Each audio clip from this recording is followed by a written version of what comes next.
Yo, shalom, shalom to my brothers and sisters. We appreciate y'all here at the source tuning in. Every day we have a live and you guys showing your support. Hit that like button, subscribe to the channel, and we'll continue to feed you guys with content.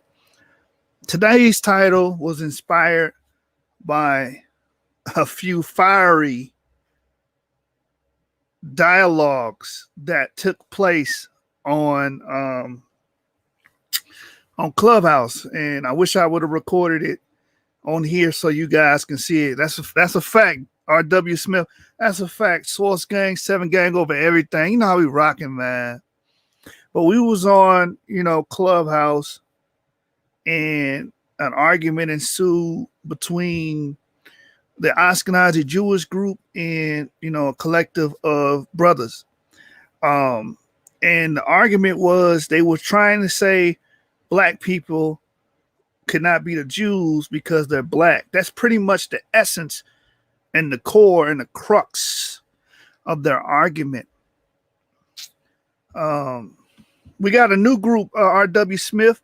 Look me up on there, Yashub Issachar, and hit me up, and I start pinging you in the rooms. But so as I was saying, there was a big argument that happened this week. A lot of accusations were levied against us, saying that Black Americans are anti-Semitic.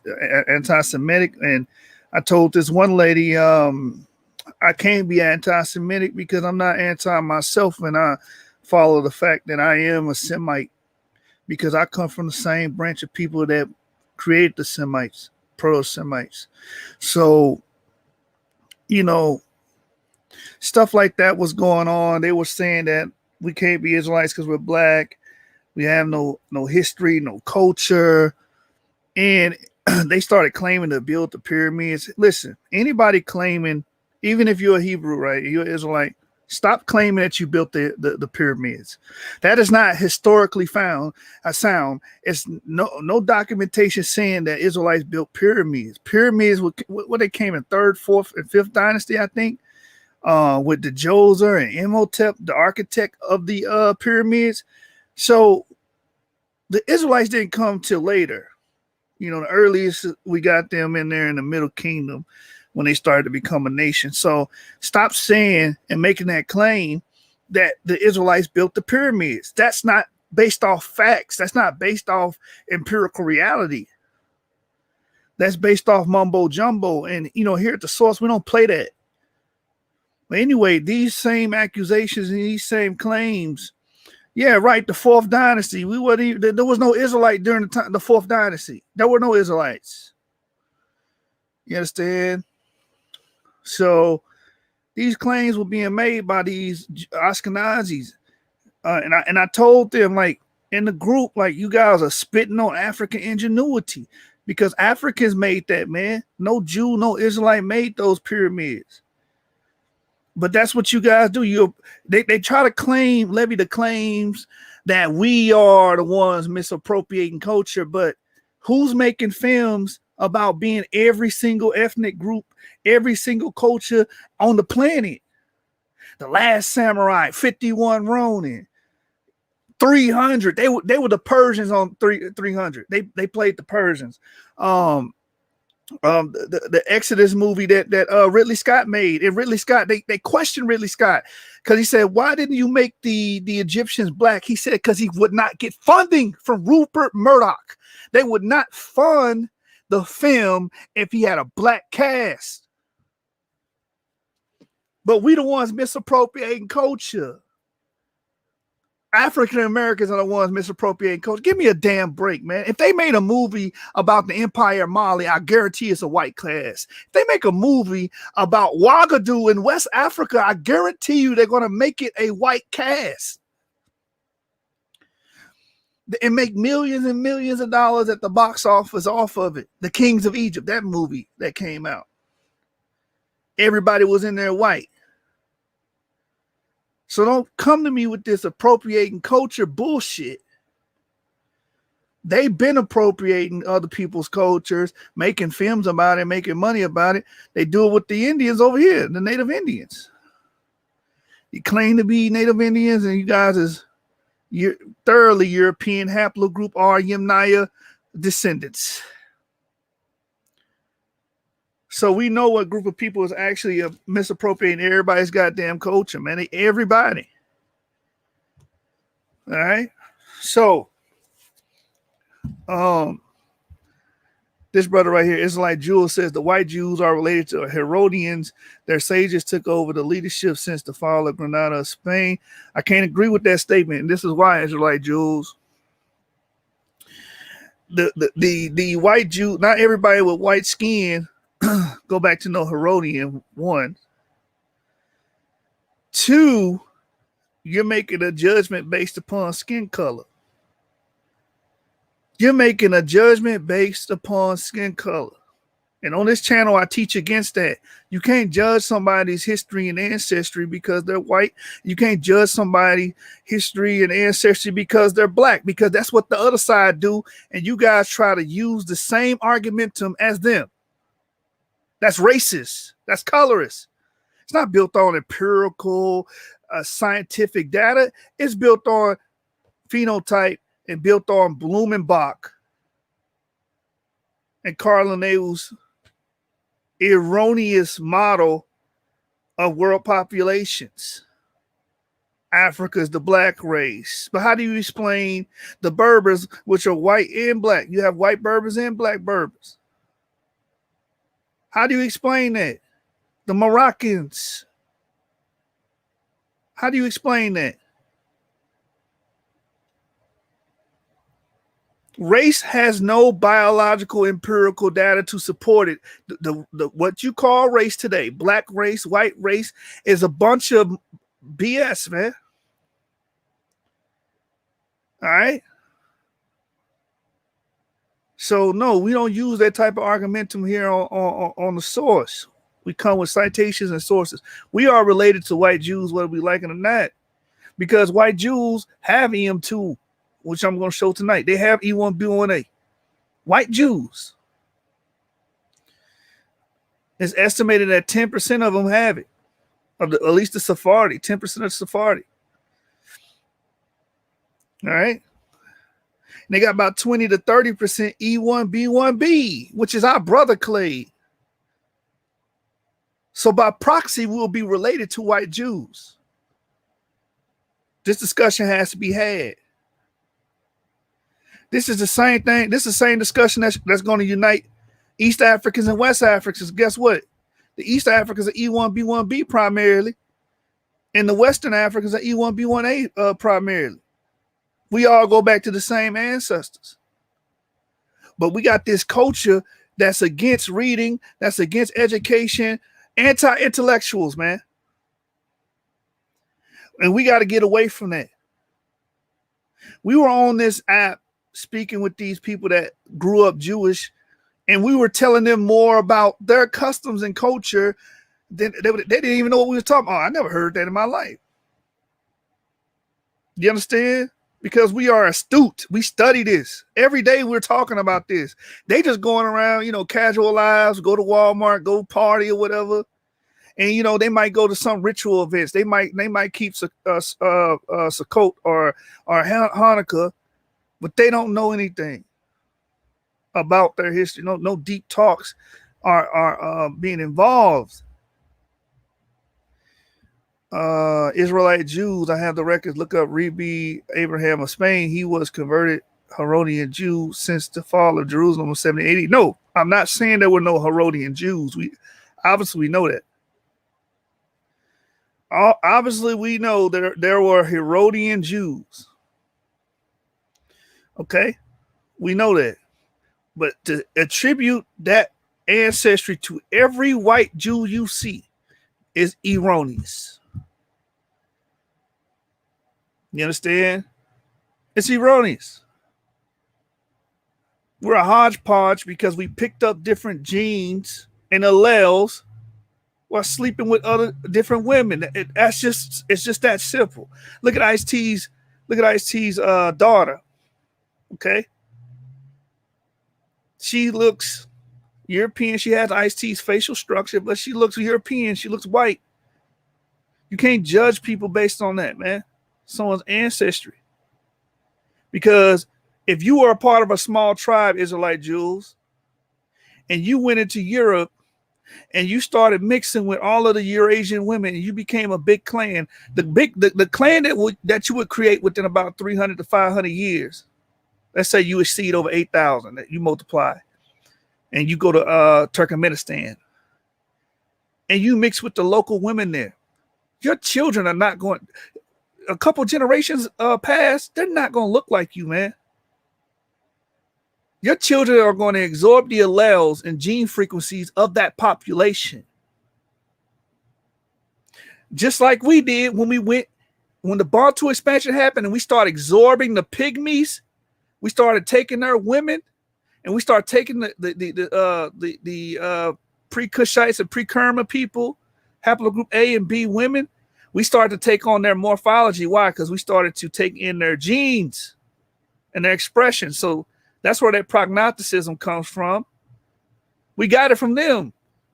What you call Africoid, the sub-Saharan African phenotype, we got it when we got down and started mixing with the indigenous, autochthonous Paleo-Africans known as the Bushmen, the Pygmies, and the South Africa, the original South Africans, right? The Khoisans, the early Kushitics, the pre-Kerma population.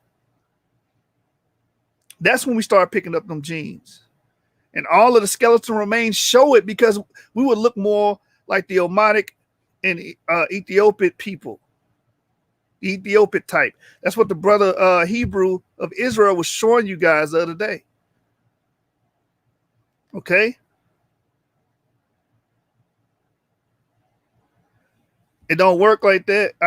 It don't matter if he didn't have autosomal DNA from Europeans. The woman he got with had autosomal DNA from Europeans with the light skin gene frequencies, the A11T, SLC24A5, and the HERC2 gene. Okay? But we started mixing with the Twa, and it changed our morphology, the form and shape of our faces, the way we looked, because we picked up those foreign genes. It's that simple. Joshua Ben John, that is a farce. Autosomal DNA does not tell you anything about direct lineage. Autosomal DNA just gives you the autosomes of the populations that your family mixed with within a 500-year span. That consists over 1,000 people. Like, for instance, if you have 3% East Asian on your ancestry estimate, it doesn't mean you directly descend from the Han Dynasty. It means that one of your relatives or a few of your relatives intermix, admix with those populations. That's what autosomal DNA shows you. All right. So people try to run to autosomal DNA. Autosomal DNA doesn't do that, what you think it does. It's not an identifier as far as direct pedigree and direct genealogy. When we're trying to determine who's an Israelite, we're talking about direct lineage.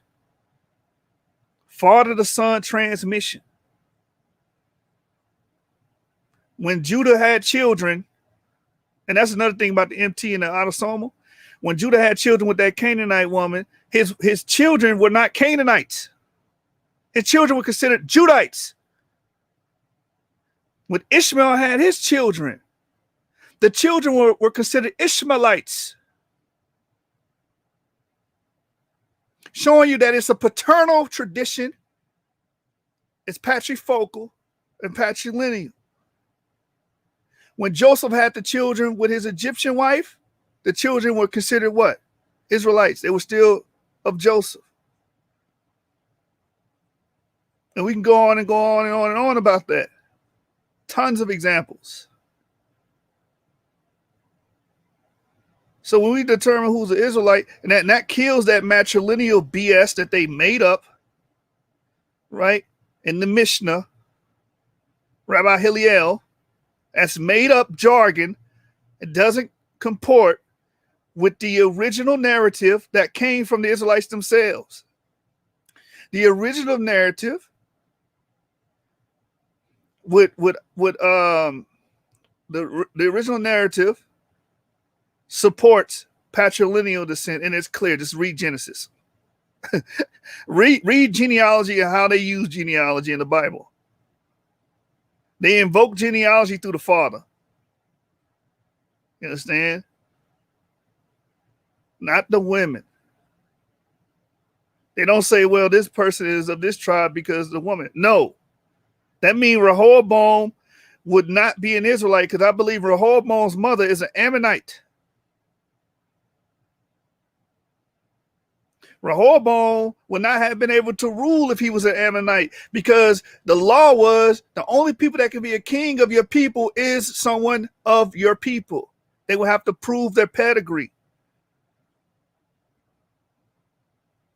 So that Mishnaic stuff that they're talking about, oh, well, now we go by the mother. The reason why y'all want to go by the mother, the reason why these Ashkenazic Jews want to go by the mother, is because they know deep down that them haplogroup J markers and them R markers are not Israelites. So they want to cleave to them L3 and them L2 women, man.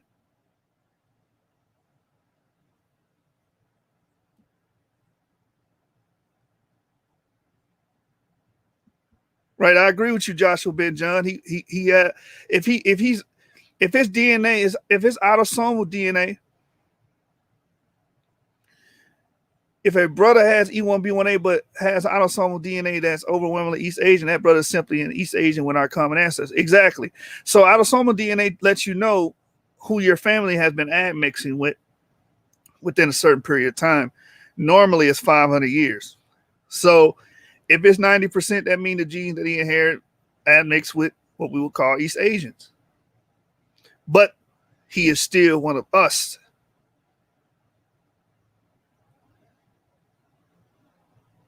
He is still one of us, irrespective to his autosomal admixture. And I'm glad you brought that up, because I got an article which all you autosomal brothers that want to run an autosomal DNA, and autosomal DNA does not deal with direct lineage. Your sex chromosomes do. Your sex chromosomes tell you what man you came from. Your sex chromosome tell you what woman you came from. Autosomal DNA tells you what populations you admix with, your ancestors admix with. You guys have to become cultured and actually learn this stuff, man. All right. So let me share my screen and read the first article I'm going to read tonight and share with you guys. Because y'all got to read, man. Y'all got to read. Stop regurgitating and start to read. This is from theroot.com. You see the title, I'm White. Was my ancestor a free black man? By Henry Louis Gates Jr. and the NEHGS researcher Megan Sykman, Christian Britannic, published November 15th, 2013. Let's read it.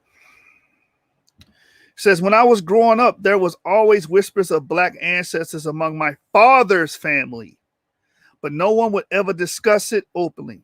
I grew up across the country from that side of the family, so the question never seemed very important. Now all the family members that might have had some answers are deceased.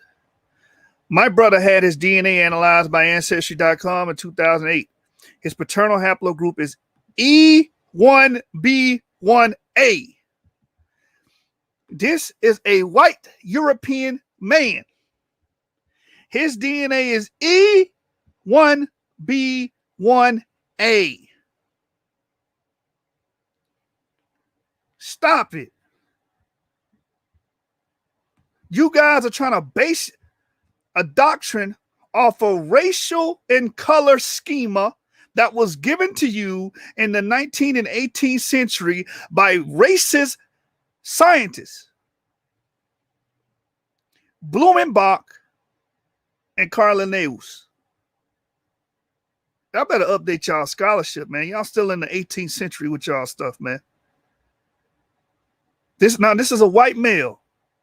He said, my brother had his DNA analyzed by Ancestry.com in 2008. His paternal haplogroup is E1B1A.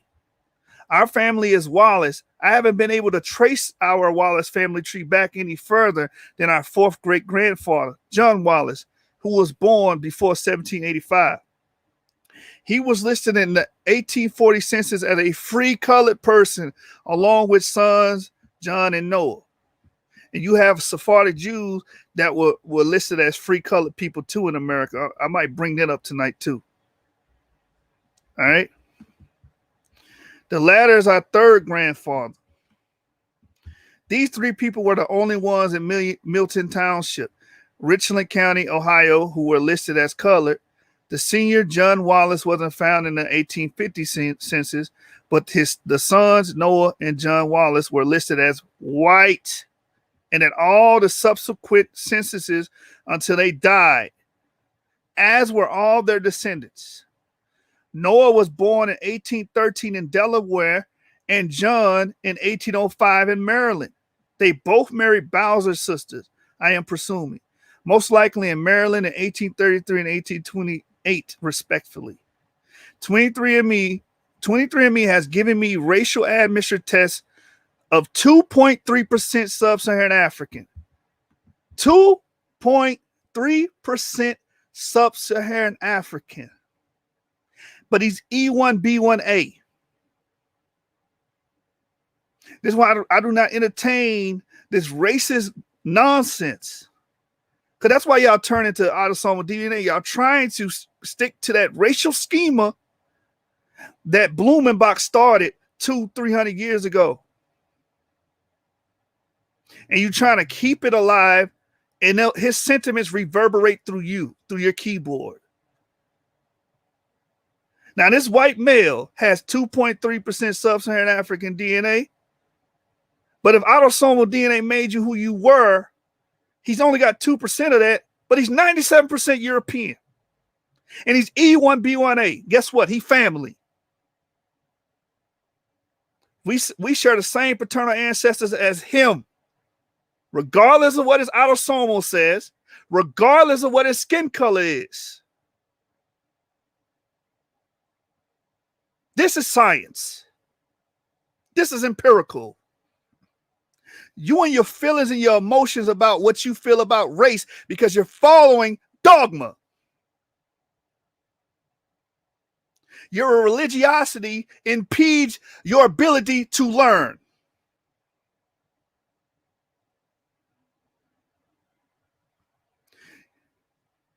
Y'all need to get up out of this racial schema stuff. And newsflash, the system of race, as you know it here in America, is pseudo. It's made up. It's fictive. It's fictitious. And you guys are holding on to it for dear life.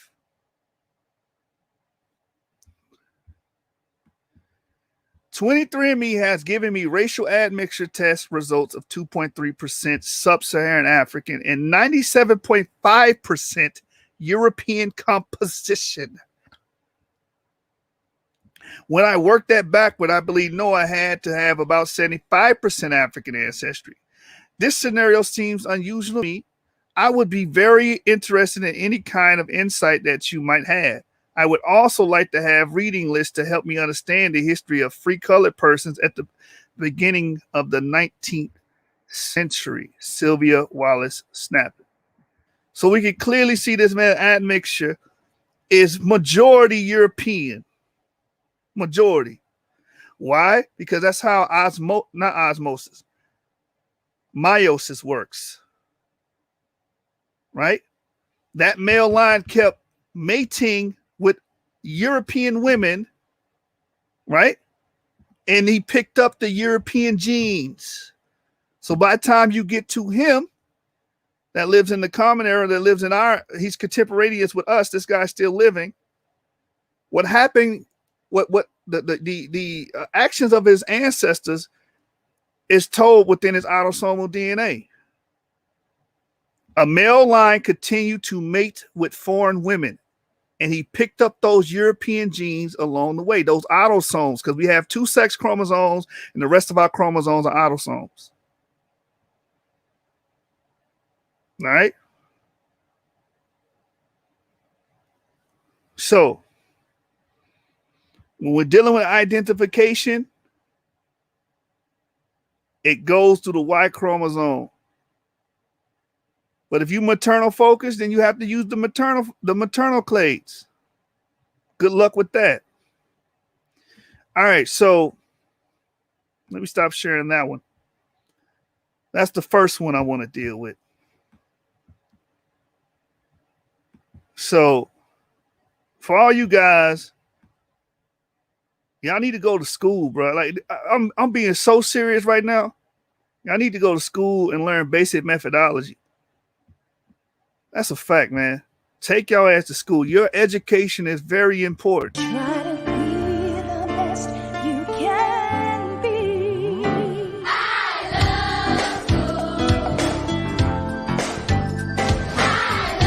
school. Whatever you do, stay in school.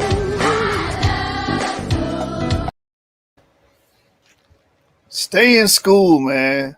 Stay in school and read. Read a goddamn book, please.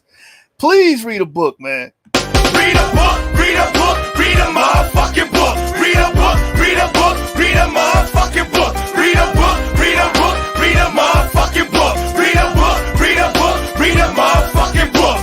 R-E-A-D-A-B-O-O-K. R-E-A-D-A-B-O-O-K. R-E-A-D-A-B-O-O-K. R-E-A-D-A-B-O-O-K. Not a sports page, not a magazine, but a book, nigga. A fucking book, nigga.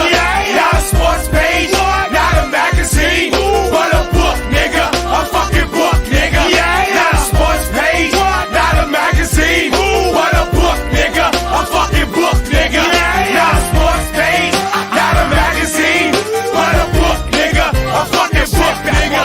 Read a book, read a book, read a motherfucking book. Read a book, read a book, read a motherfucking book. Read a book, read a book, read a motherfucking book. Read a book, read a book, read a motherfucking book. R-E-A-D-A-B-O-O-K. R-E-A-D-A-B-O-O-K. R-E-A-D-A-B-O-O-K. R-E-A. Read a damn book, man. That's the message for today, bro. I should end it on that. That's the because y'all brothers not reading this stuff. Y'all just regurgitating, man, and trying to find a way to keep the racial schema alive. Well, all black people is Israelite. All black people ain't Israelites. Everybody that's African American ain't the same. Everybody in Africa is not the same. But you continue to regurgitate this stuff, and it's not backed on any studies. All right, let me read something. I gotta take you guys to the basic. I gotta go back to kindergarten. I swear, bro. Like this is like it's starting to get irksome because we can't even go and face our real ops. These people that's pushing this anti-blackness and basing and truncating people's ancestry because they're black. Because we got people within the Israelite community that's trying to hold on to the same racial notions of some German guy that lived 200 years ago. So we got to take out time to address that. It's a damn shame, man. Now, where's my book? Let me close Moontaser. I was going to go to Moontaser, but the comments made me kind of waver from that. Going to Dr. Moontaser's book. I'm going to go back to it here in a minute, but I want to address Y chromosome lineages. Let me get that. Because maybe we need to address that more. Maybe I should, in the beginning of my shows, I just break down what a Y chromosome is, how it works. I thought this was just easy stuff to know, right? How it's transmitted, and then go into the information. I think there's an illustration on either family tree DNA of the differences between mitochondrial Y chromosome, which is the 2 sex chromosome, and the rest of your autosome. Your autosomal DNA is pretty much giving you an outlook of what populations your ancestors admixed or came in contact with. That's how we know the Ibero-Maurusians were ancient Near Eastern. It's because the autosomal DNA is 60% Near Eastern, meaning what I just told you. They were mixing with those people within a time span. But paternally, who they were, when you go according to their pedigree, they was, I believe, EM78. Their family. And it's like it's like beating a dead horse at this point when people continue to do it. And here's my thing. If you don't think that's the case, debate me with it. Debate me on that autosomal stuff, and you'll get crushed. And I got $500 on it. Debate me. Put your money where your mouth is. You're so confident about upholding a racial schema. Debate me on it. I'll challenge anybody. I'll put $500 on the line. And I guarantee you, none of you guys will step up and take that debate. None of you guys. All right, let me get into that book, because I don't remember what. Oh, there it is. Why DNA testing. All right, I got it. I was about to say, I don't remember which app. I got 3, ebook apps, you know what I'm saying? So this is the Genealogist's Guide to Why DNA Testing. And this is why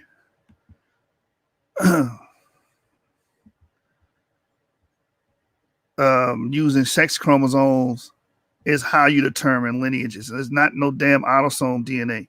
Where the hell did you get that from? What source did you get that from? Y'all just hear shit and regurgitate it. And like I said, if any one of y'all that's holding that racial schema in your brain, that Blumenbach shit in your brain, I will debate you for $500. I will put $500 on the table. If you're so sure and secure in what you're saying, debate me on it. 3 rounds, 15 minutes each. And we're going to get it judged. Debate me on it. Put your money where your mouth is. Every day we get on this live, we try to fight racism.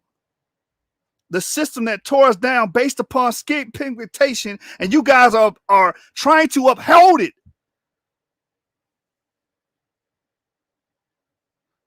You guys want to continue to apply it.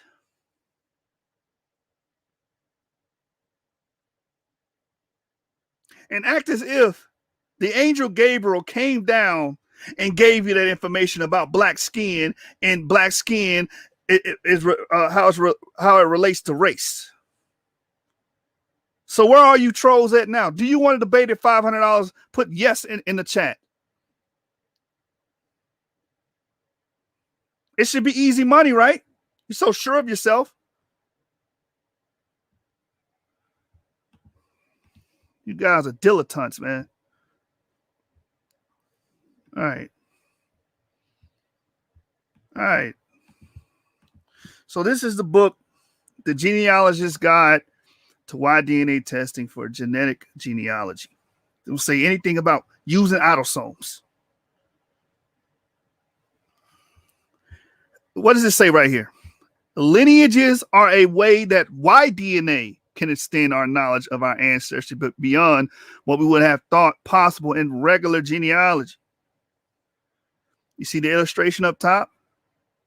You see it coming to a common male ancestor, stretching all the way back to the progenitor. This is what Y-DNA does. Autosomal DNA does not do this. I should get a shirt that says "Stop being goofy," man, and wear it every live and turn my camera on and let you guys see it. Stop being goofy. especially if you learn, especially if you're claiming to be an Israelite, where your claim is predicated upon what?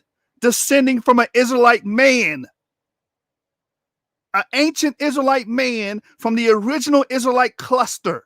How do you determine that, Negro? You do not determine that through your skin color, and you do not determine that from autosomes.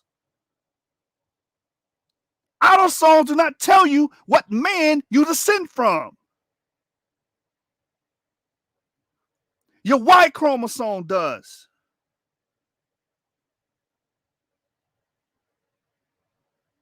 Stuck on stupid, man. Lineages are the way that Y DNA can extend our knowledge of ancestry beyond what we would have thought possible in regular genealogy. We can learn about our ancestry even before the time of records. We can map the branching points between ours and our matches lines and understand the order and approximate time frame in which our common ancestors lived. We can collect known information about all descendant lines from these lineage ancestors. So that's what Y chromosomes, sex chromosomes do. They give you lineage ancestors.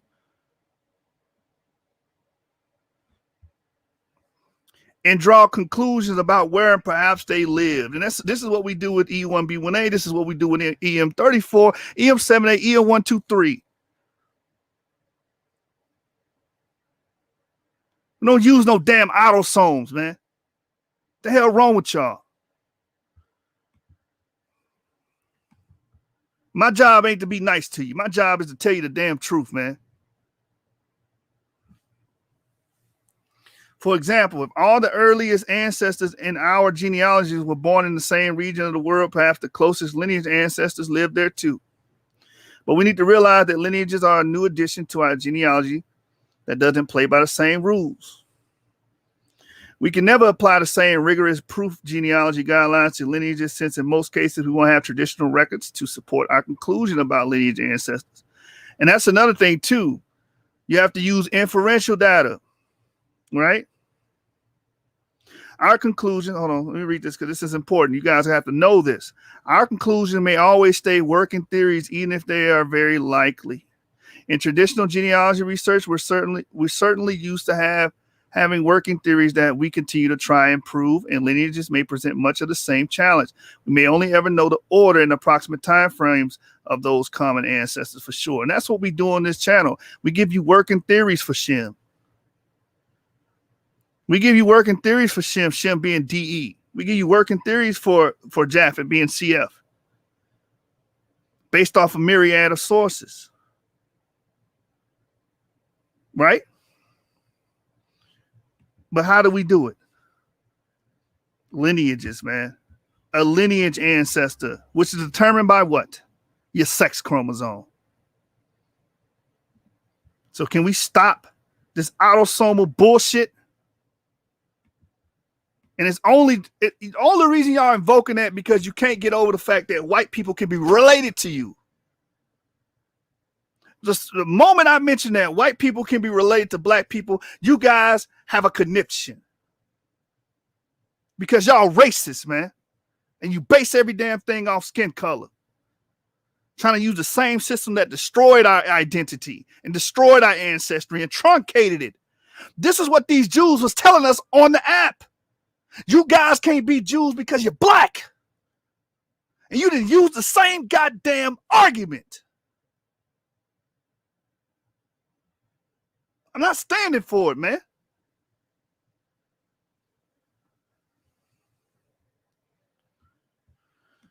All right, Dr. Muntaser's work. Let me open his book up. All right.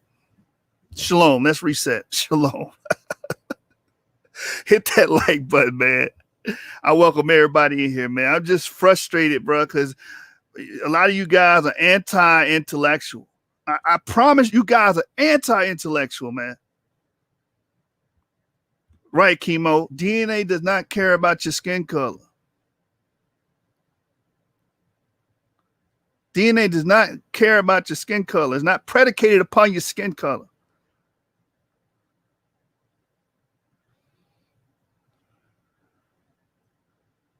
All right. And here come this. Look at this.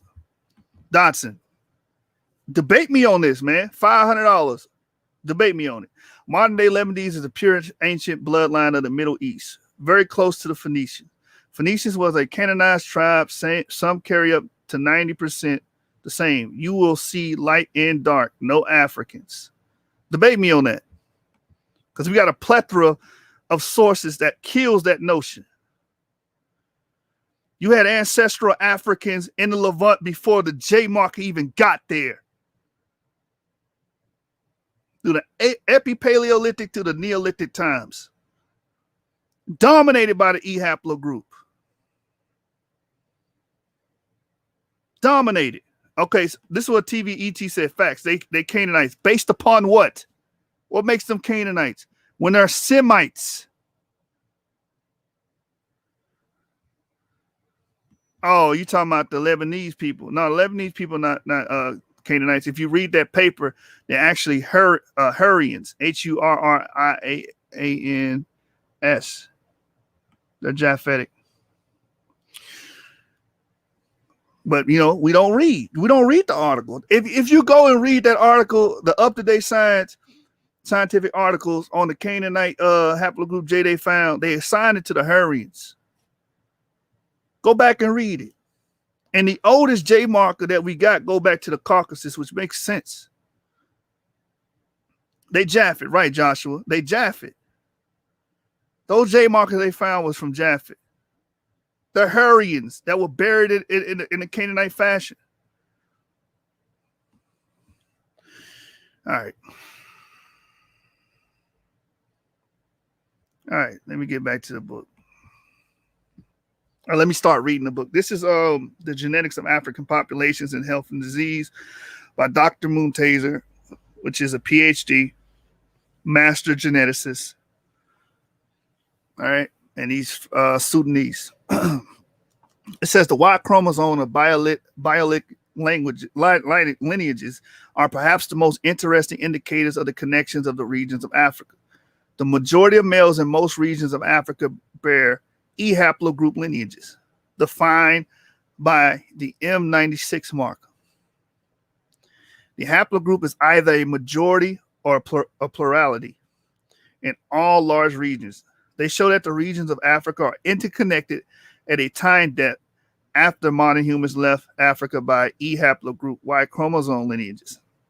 The PN2 or P2 is ancestral to both V38/M2 found in most of infra-Saharan tropical Africa and M215/M35 defined lineages. The latter found from Eastern Africa up to Egypt over to Morocco. The E haplogroup family tree shows that the P2 descendant lineages are deep within the family tree, not at its base. It is interesting that the basal split in the family occurred in tropical Africa. The P2 descendants are the most numerous. Although there are other terminal subclades within E, it bears repeating that the lineages that seem to be most common in supra-Saharan and infra-Saharan Africa have a common origin in having the P2 ancestor. This contradicts the foundation of the received racial model of Africa. Let me read that again. This contradicts the foundation of the received racial model of Africa that implies no direct connection other than that of a shared ancient humanity, or that created by a gene flow via voluntary or forced migration. Why is that huge, what he just put in this book? What he put in this book is huge. Because you got East Africans saying they ain't got nothing to do with West Africans. You got West Africans saying they ain't got nothing to do with North Africans, saying that they different people. They not of us. When all of them got goddamn E markers and they all come from P2. You either E1B1A or E1B1B. Majority of the males there are E1B1A or E1B1B. That's why it contradicts it. Oh, the North Africans are not South Africans, the Sub-Saharan Africans and the East Africans. 9 times out of 10, they are the same. Doesn't matter your geographical location, doesn't matter your culture or the religion you choose.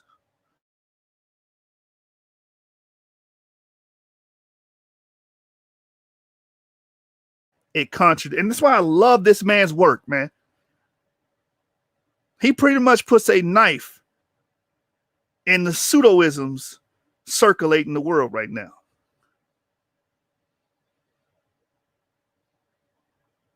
And the gene flow via voluntary or forced migration is referring to slavery, because every time we see a relative of ours somewhere, the first thing come to your mind, oh, he was sold as a slave. He got there when he was sold as a slave. And then a lot of you guys will invoke that Islam, the spread of Islam and Islamic expansion. But majority of the slaves during that time were women. It wasn't, they were not buying a bunch of male, they were buying women. The men were getting castrated. So you can't use that Islamic slave trade shit to try to invoke black people every time you see them. No, black people did other things to get around. They migrated, they traded. They were maritime. We don't have an unbroken line of damn slavery, man. In every epoch of our existence. But when you talk to certain people, that's what they think. Oh, black people in Russia, they must have been sold as slaves there. Stop it. Stop it. It is known when the E group reached its current, it is not known when the E group reached its current distribution. That's also a huge part, because people say, well, haplogroup E got here 50,000 years ago. It's not known. Or the current distribution when it got to sub-Saharan Africa and stuff like that. We have putative models to explain that stuff. Working theories, like I brought up earlier. That's why I said that's important to know. Its defining markers old, but some derived lineages are young, having a likely arisen within the mid-Holocene, specifically P2, M35, M81, M183, which is found in very high frequency in some Amazigh Berber communities and in others in the Maghreb. The young age of M81 raises interesting questions about the interactions of populations that would have led to its spread, and about the origins in the regions that are no longer populated. What is that history and who were the subjects? This is the history that is of greatest interest. What were the social circumstances of the interactions over time that led to the widespread distribution of this lineage among Amazigh? M78, the brother clade to M81, is older and also found in the Maghreb, Horn, and Nile Valley, with migrants taken out of Africa, perhaps by sea, to the Aegean during the late Paleolithic and Epipaleolithic. The other African haplogroups in origin, namely A and B, are also found in Eastern Africa, notably in Sudan and Ethiopia, and scattered among others such as the Batwa, Central Africa, and the Khoisan speakers in Nambia, Southwest Africa. A and B are sporadically found in other regions of Africa, including the Northern Nile Valley, Egypt, and an old A lineage having been found in Northwest Super-Saharan Africa. In the border regions of Africa, haplogroup J is also found, Egypt, Ethiopia, and Somalia, and it can be disputed when it arrived, although the era of grain agriculture has been suggested. Now, let me talk on this. What I just read to you proves that all Africa is not the same. Because a lot of you guys, well, we African. All Africa is not the same. You have A, haplogroup A and B there. You have J, haplogroup J there. Okay, and then we're about to read R's there as well. So you have different groups there, different clades there. It says, given the migrations into Northern Africa during the Phoenician and Islamic periods, a J contribution surely occurred at this time. Haplogroup R1VA8, normally associated with Europe and the Near East, is found in high frequency in the Central South Sahara/Sahel among Chadic speakers.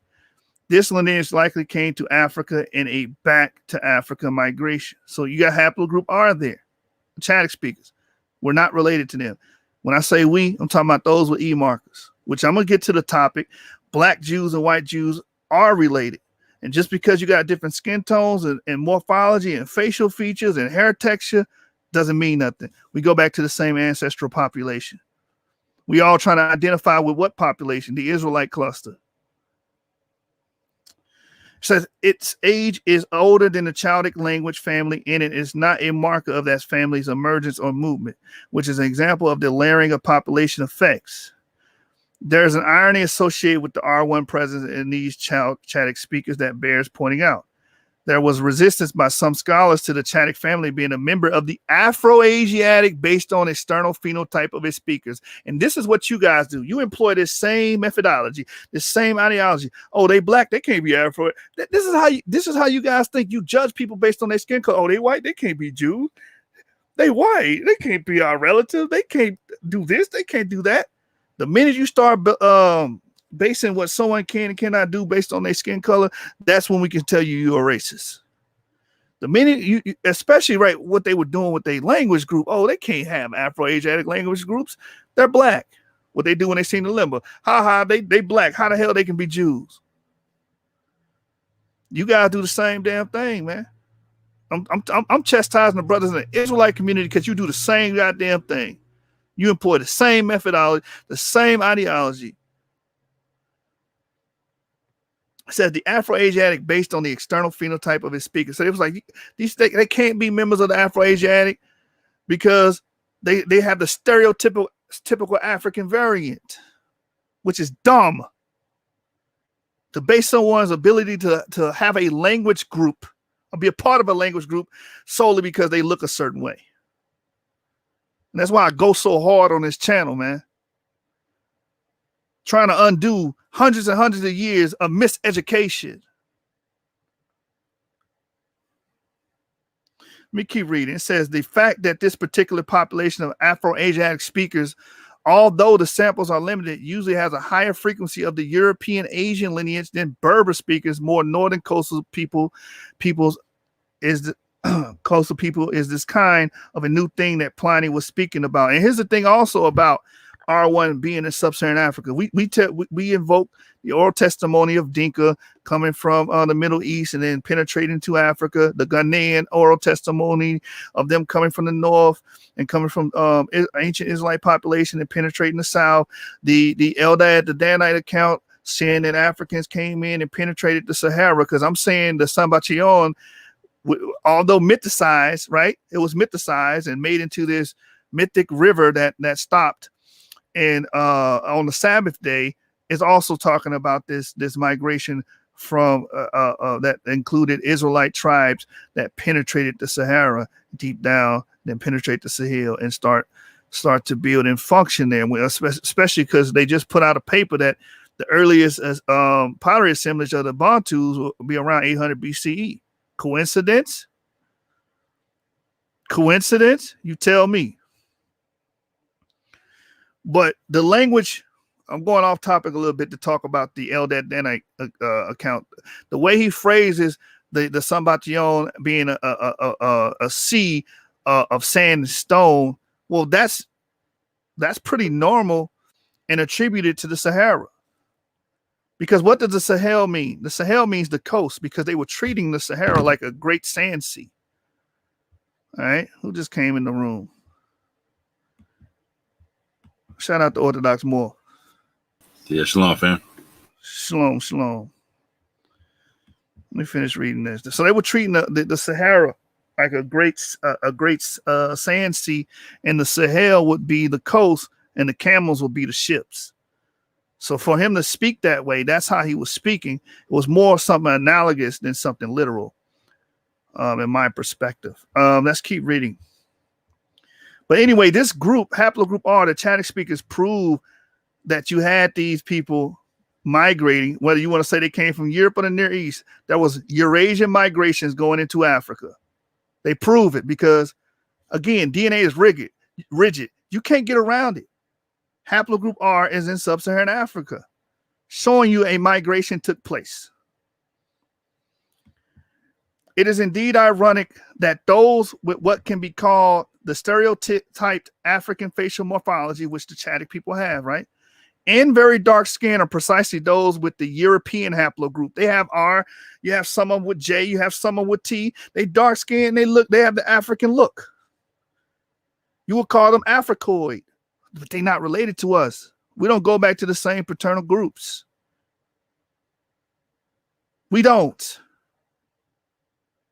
And this is where that skin color doctrine falls and bursts at the seams. All right. while others who phenotypically more resemble Europeans are often predominantly of the E haplogroup. Let me read that again. This speaks to the title. Black Jews and white Jews are related. Let me read it again. While others who phenotypically more resemble Europeans, I'm talking about people that look like Charleston Heston, people that look like Ethan Hawke, okay? Christian Bale, Lyndon B. Johnson. These people that look white European are often, not sometimes, not rarely, not once in every blue moon, often predominantly of the E haplogroup. You are related to these people. Shout out to Einstein. Albert Einstein. That's another one. So Orthodox Moore, man, since you're here, what do you think about the skin color doctrine, and why do people invoke it? Honestly, I feel like when people do it, a lot of times it's just like a coping mechanism in a lot of ways. Like we were talking, we were on Clubhouse earlier talking to a brother who it really seemed like it was more of like a coping mechanism than anything. And I can't knock it. I was there at one point in time. Like I was saying in a recent interview with Dante Fortune that I used to really look at phenotype in a lot of ways, whatnot.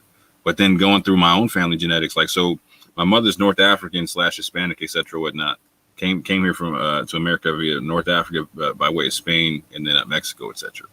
And so my father's West African, etc. His DNA is E1A, so I had to learn all about that and whatnot, right? And then like the whole East-West migration from that, right? And then my mother's genetics really threw me for a loop. Because okay, so her father is EM34, right? So they look phenotypically Hispanic or whatnot. But when I put her and her brother's her DNA into GEDmatch or whatnot, GEDmatch told the story that they have a migration from like their DOLCAT results put them like their number one result was Moroccan Jew, then it came down to North African Jew, then it came down to Yemenite Jew, and then it came down to Ethiopian Jew. Breaking down this whole migration through the Sahel that you're talking about, right? And that just blew my mind. I'm like, wait a minute, my grandfather comes from Ethiopian Jews. I was like, yo, like he don't look nothing like them. You know what I'm saying? I was like, wow, that's crazy. Like but people don't understand how genetics changes or how phenotype can change, but genetics can stay the same. Right? Exactly. And that once I figured that one out, I was like, wow, okay. Like I had to really suck that one up. And I was like, yeah, okay. I can't run with the skin doctrine at all, because I would be like, I would discount my grandfather's story. Right. Right. Exactly, man. We got to stop it. I got somebody, and I wish the brother would click the link and come on here and explain himself. Joshua, what are you talking about? We are Hamites, Shemites, or Japhites? What do you mean by that? I'm not going to even, give any charges to you. Explain what you mean by that. Matter of fact, hit that link and let's have a discussion and dialogue about what you meant by that. You also made another statement. Einstein has E1B1B haplogroup, but he's autosomal Ashkenazi. But see, there's another thing they do more. They invoke autosomal DNA as if that changes the man's pedigree. What's going on in the minds of these brothers? Like, you want to speak to that? See, I'm still trying to understand this particular argument, because I've heard it before, and it doesn't make sense to me, right? So I've heard people talk about you are who your father is. I'm like, okay, I can hear that. And I've heard people say that, and then also make this argument. I'm like, okay, so how does this work? Because one is like, well, you are who your father is only if you look African, basically. I'm like, no, this isn't how that works. This isn't how DNA works at all. So Einstein is like his paternal lineage is what it is, no matter what he looks like. Period. Right. Period. I think we got the brother here. Yeah, Shalom, fam. What I'm saying is that I absolutely agree with what you're saying about the haplogroups. And I guess what people don't understand is that when we're looking at autosomal DNA, we're not talking about we're just following migration patterns. So what I'm saying is that uh, if let's say King John II expelled all the Jews to Sao Tome, Nigeria, Angola, and that shows up in your DNA, that just means that you have people who match your DNA in those same locations. And so that's one way to identify who's an Israelite or who's not. Another way is the haplogroup, saying, hey, you got a common ancestor. So everybody who falls up under Deuteronomy 28, those curses, those identifiers, and they all seem to have that same matching haplogroup, then that's another way of showing that, hey, we got the same common ancestor. You know, we're following up under these curses. So this must mean that we're Israelites based on Jacob being the paternal common ancestor.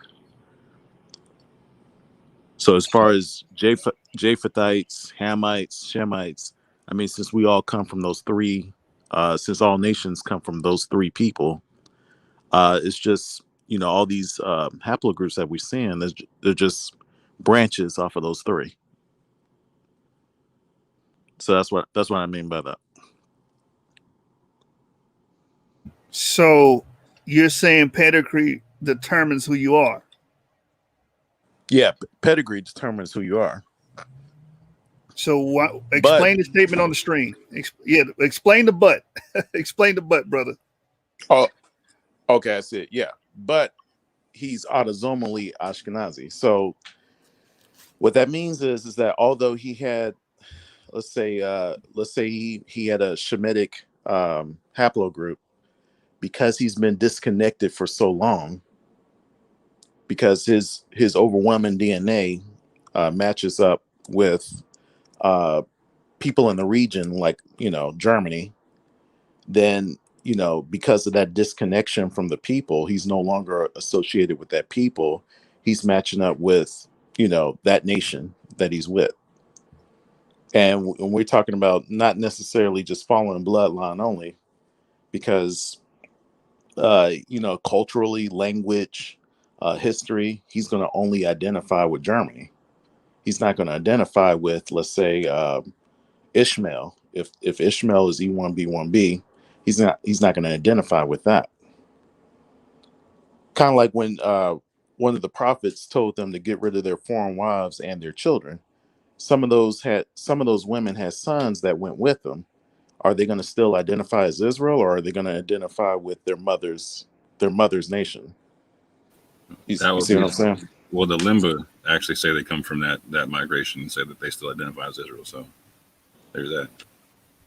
Right. Yeah. There's that. I mean, in history, people have been cut off before, but that doesn't mean they can't be grafted back in. So the Limba they've been keeping their traditions. They've been keeping the cultures. They've been, you know, circumcising themselves. So they've been keeping up with the traditions. But, you know, what about the others who didn't keep up with those traditions? They'll just be cut off and you know, be assimilated with the Sudanese. Yeah, there'll still be Israelites, just like a lot of our people are cut off from their history and their culture. But that we don't say, oh, because you cut off. Like majority of African Americans don't know the Israelites, bro. Majority of them. Right. So are you going to say, yeah, they haplogroup E1B1A, but they don't, you know, identify as such or identify as an Israelite? You see how silly that sounds. Yeah, that's the issue that our people got to, you know, they got to wake up and embrace it. But the ones who don't embrace it, they are cut off. Even though they have the bloodline, they're still cut off. Well, okay, you're talking about something else. I'm just talking about identifying them, who they are. Right. So if you're talking about, you know, they need to come back and convert and learn the commandments, that's something else. That's not what this show's about. All I'm talking about is the genetic relatedness of these people, right? Right. So, and we brought up Einstein to prove that black people are related to white people. Right. And the way we view race has been skewed and based upon pigmentation and phenotype and facial features and stuff like that, which is not true. Right. I agree with that. Okay. Okay, I'm glad you came on because I really wasn't understanding where you was going in the chat. I'm gonna be honest with you. A lot of people try to invoke certain things. Like I see this brother talking about third and fourth generation. What's your understanding on third and fourth generation, man? Because I always hear this. I done read this scripture 1,000 times, and I don't see it the way you guys see it. Because the way I get it, before you go in, the way these people present it is, if someone is mixed out of Israel, okay, they can come back in the third and fourth generation. That doesn't make any sense. If you're not an Israelite, you're not an Israelite. Yeah, you can come and partake in the cultic practices or the religious practices, but if you ain't from that same stock, then you're not Israel. So is that something that you argue? Is that a scripture you go to? That third and fourth generation thing? Well, to be honest with you, I actually agree with what you're saying. But what I want people to understand is that a bloodline descendant of Israel is that, you're either the 12 tribes or you're not. I think they're misinterpreting that scripture as far as like Drake. Let's use Drake for example.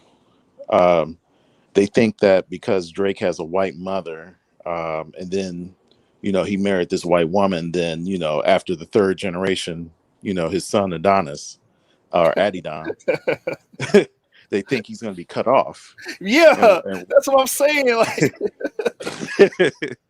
yeah, so I understand what you're saying.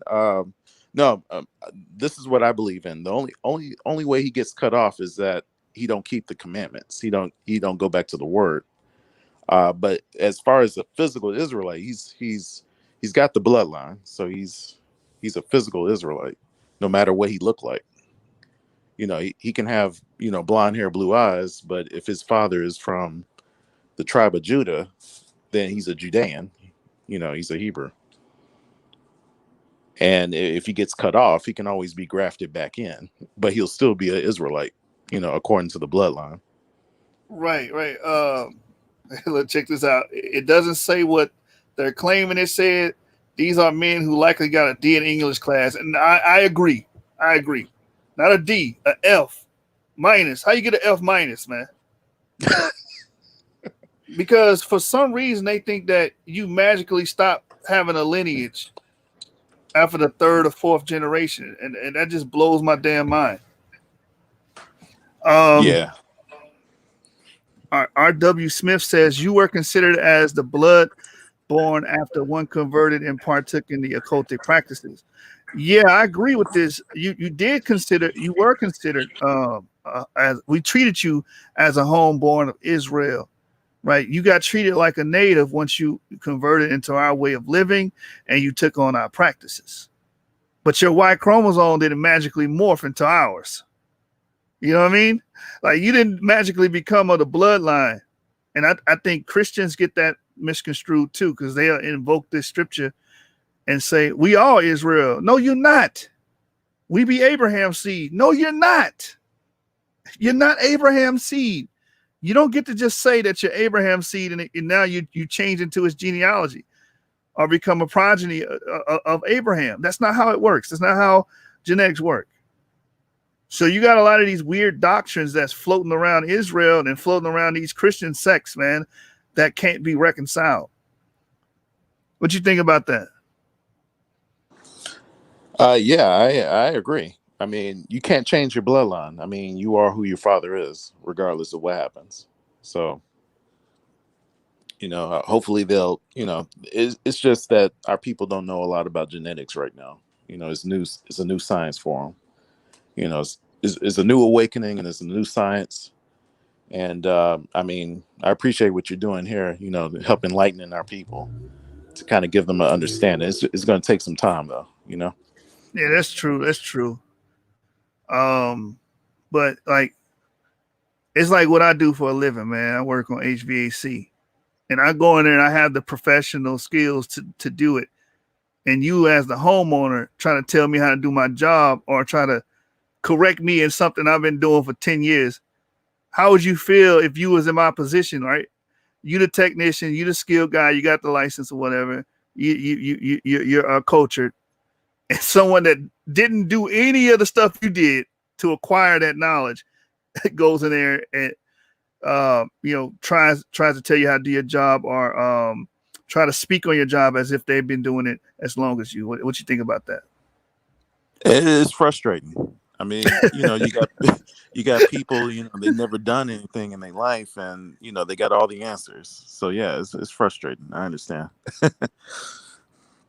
Here we go. Here's another one. School of Skills says if you marry outside of Israel, you are not Israel. This is the doctrine. Here it is. This is the doctrine I was talking about. If you marry outside of Israel, you are not Israel. It takes 4 generations to correct that.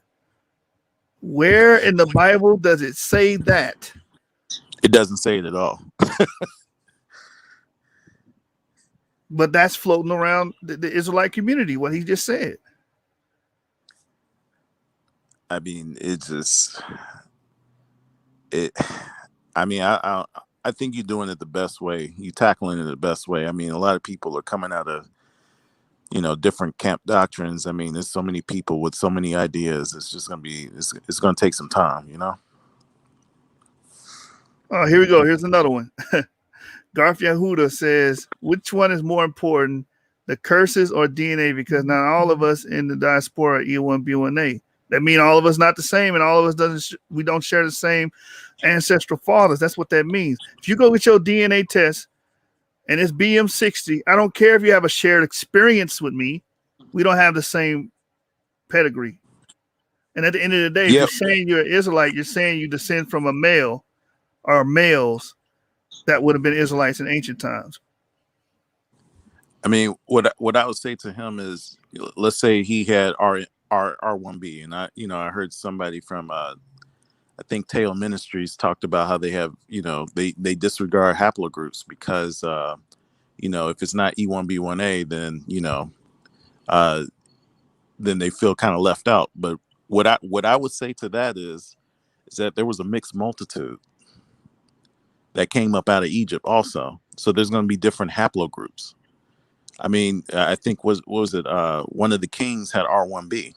Yes. So if you had people with R1B that was in the Passover, and then they were believing in what the Hebrews are believing in, and they came out of Egypt, and Moses was given the commandment, and he was sprinkling blood all over the people, right? Then they became Israel too. They became the Commonwealth. They just weren't a descendant of the 12 tribes. So if you enter into a covenant, and you disobey his laws, you're going to get the punishments too. So in my mind is that, there's a lot of different haplogroups that were there present and throughout the centuries were grafted into Israel. And when they disobeyed, everybody got punished at the same time because they were no longer strangers. They grafted into Israel. And so they all got punished. So if you had R1B or if you had J2 and if it wasn't for rape or something like that, but it's an African haplogroup or Afro-Asiatic haplogroup and you got caught up, then it just lets me know that, hey, your ancestors, your ancestor was not an Israelite, but they were up under the covenant when Moses, either they grafted in, and they accepted all the curses and the blessings at the same time, and they just got caught up. So, I mean, logically speaking, if most of our people have E1B1A and we were under the curses, that would let me know that, this is the family group that's related to each other. This, that has a common ancestor. We directly related to the 12 sons. But, if you have R1B, it's either because of rape through the Arab slave trade or, you just got caught up. But that doesn't mean that they're not Israelite, but they're Israelite from Commonwealth. They were grafted in. Got you. So the Slavic people are Israelites. Slavic people are they're from Japheth. Okay, but they experience slavery, brother. They fall under the curses, right? I mean, you know, if this is I'm pointing out something. Because this is the thing, and this is why we have to do interdisciplinary studies. Oh, we share experience, therefore we are the people. I don't like that form of argumentation, because what about the Australians? You got people saying that Australian Israelites because of the treatment and mistreatment that they got from the Brits. You know what I mean? Does that make them Israelites because of the experience they went through? What about those that have J markers that are Ashkenaic? Did they not go through the Holocaust? Did they not go through certain pogroms and stuff of that nature in the medieval times, getting killed, burnt at the stake too? well, So I mean, that doesn't make them an Israelite. right. I mean, I think there's some Filipinos that think they're Israelites too. And you know, the thing is that, well, what is your ethnic group? If you can say what your ethnic group is, do you speak a language? You know, were your ancestors from this land? You know, that's something that's been stripped from the Israelites. See that you know you got to follow. I heard somebody say, well, if you do you need to meet all the criteria? Do you need to meet all the curses all at once? And I think it was Vocab Malone that was saying that. And my answer to that is, there's a shared experience over time. Like your people overwhelmingly gotta meet those criteria. If they don't meet that criteria, like a Mexican can't turn around and say I'm an Israelite, and their ancestors, you know, don't fit the criteria. Like, do you know your identity? Are your people at the bottom of the economic system? Like, I can look at E1B1A in Ethiopia, and I can see the majority of those people with E1B1A are at the bottom of their caste system. Same thing with the city, and you know, city have E1B1A in India, and they're the bottom of their caste system. And Americans with E1B1A overwhelmingly are at the bottom of their caste system. They don't own anything. They go to Walmart. They go to all these businesses. They get everything from their oppressors. So, you know, I look for those shared experiences across the board globally, since we were scattered to the four corners. But if somebody like Ashkenaz, who says I'm an Israelite, well, I say, well, do your haplogroup, do your people overwhelmingly share those same experiences? Or are your people at the top lending and not borrowing? You know, so that's kind of like how I look at it as far as shared experiences are concerned. So LeBron James not an Israelite. I'm pretty sure he gotta borrow nothing from nobody. He can lend money because he not an Israelite. Well, well, LeBron James can't economically, like, you know, bring his people out of a position of being at the bottom either. Like Bill Cosby tried, and he was thrown in prison. You know, what was that billionaire who paid off everybody's student loans at Howard? He tried to pay off everybody's student loans. They came and hit him with tax evasion.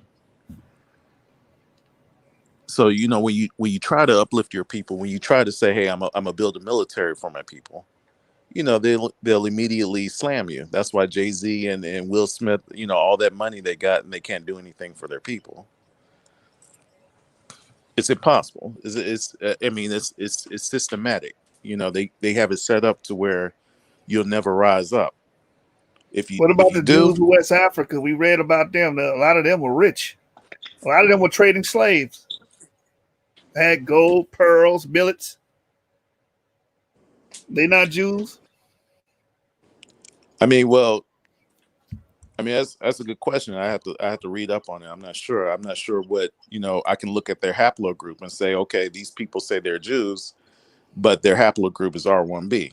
And I know R1b is related to the Hauser or the Fulani or groups like that. So, you know, are they Jews because they converted and they're not feeling any of the curses of Deuteronomy 28?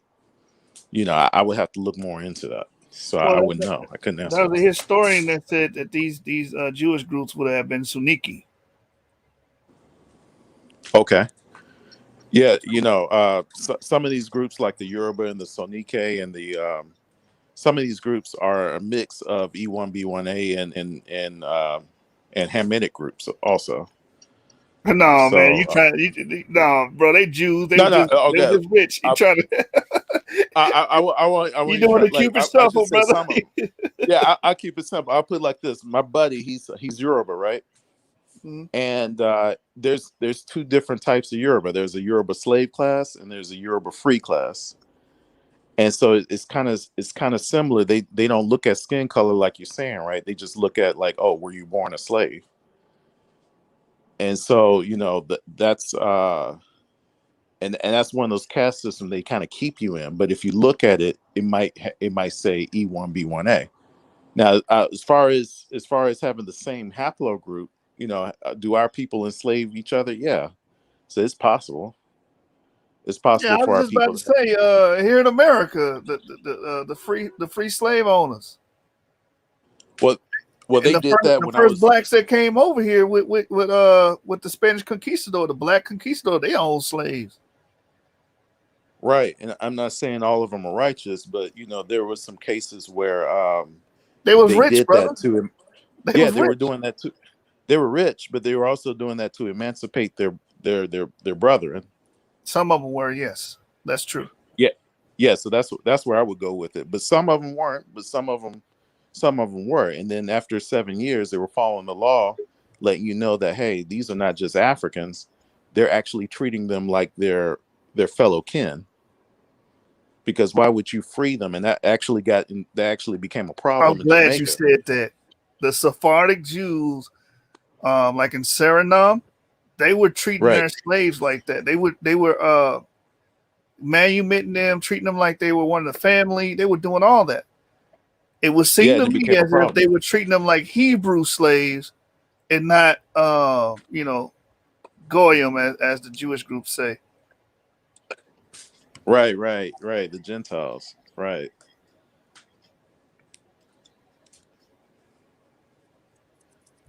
So you know what I mean? They were Yeah. marrying them, they were freeing them, they were teaching their children, they were doing a lot of good things for them. So that's another story though. And But my point is this: if black people owned slaves, they were rich. You can't say they fall under the parameters of those curses. hmm You Well, know what I mean? there's some exceptions to the rule. I mean, Daniel would, I wouldn't consider him. I'd consider his people under the curses, but I would consider Daniel rich. What's You Obama's know, YDNA? What's Obama's? they they never came out with it. He from His Kenya dad now. is A lot from of them got the Luo. E1B1A, right? He's Luo. I think Luo or I have to check it again, but I think Luo might be E1B1A. Oh snap! See, so you had a president of the United States of America with E1B1A. Probably. That's why I was mentioning Ramesses in the chat. Wait a minute, Ramesses the Ramesses was third. E1B1A, and he was a pharaoh, man. He not an Israelite because he was a pharaoh. Yeah. Well, I mean, you can't No, say I'm that being either. So facetious. I'm yeah, being right, facetious. right. What some of the brothers would But say. Yeah. exactly, that's the logic. Right, right. It's just a position. That's all. Wait a minute, and if we're saying that the Israelites were the Saniki people, right? And we're saying these people built Ghana and stuff like that, we can't say the Israelites according to brothers because those are rich kingdoms. Those was rich kingdoms, powerful kingdoms with militaries involved in trade, Yeah, very those noble. brothers got to understand it's cyclic. So sometimes throughout history, God will allow his people to have a little bit of relief, and they're Look what able he to build said. up kingdoms and stuff. Look what he says. Was Mansa Musa an Israelite? If he was, that really puts a damper on people's ideology, man. Yeah, it does. I mean, they need to look up King Oxia Muhammad. He was he was during that that Songhai Empire kingdom. So it was, the way I look at it is that after the fall of Jerusalem, a lot of people migrated into Africa, and you can see rising of kingdoms like the Abyssinian kingdom, right? All of a sudden you see, this major Jewish kingdom rising up in history right after 70 AD. And then you can see the rise of Islam at the same time coming up out of Arabia, going off into Anatolia, Asia, and then back into Africa. But then you start seeing a migration pattern. So as the Muslims pushed west, the Moors, as they pushed west, they started pushing more the Israelites further west too, further north and west.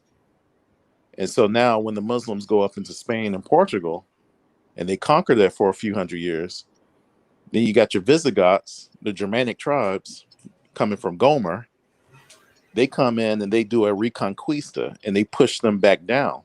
After they push all the Moors and the Muslims down, then they're able to expel all the Jews. And a lot of Jews were going into North Africa and West Africa. So and that's where you get all these kingdoms, like, happening all at the same time, like the fall of the Songhai Empire. And right during that same time period, you get the expulsion of Jews off into West and Central Africa. So it's kind of hard for people to understand how intermixed we are with these people. That's why we have all of these different looks. Some of us look kind of West African. Some of us look kind of South African. Some of us look even East African. Me, myself, I look kind of Central South African. I look like the Bantu. I actually look like them. But my uncle, he looked like a Mandingo from West Africa. And that's literally, we got different dads and whatnot, but it's still E1B1, E1B1A. But we still look somewhat different. So I try not to go off of looks. I just only try to go off of history and migration patterns and curses. Right. Yeah, okay. The Australian, the Australoids are Israelites. Then we're going off curses. Well, I mean, but we got to be honest. Like, when in history have Australoids, what is in their culture that identifies them as being Israelites? Man, you asking the wrong person. I don't know. Who teach that? GOCC teach that? They probably do. I think so. Yeah, I would go, inquire from them, send them an email. Right.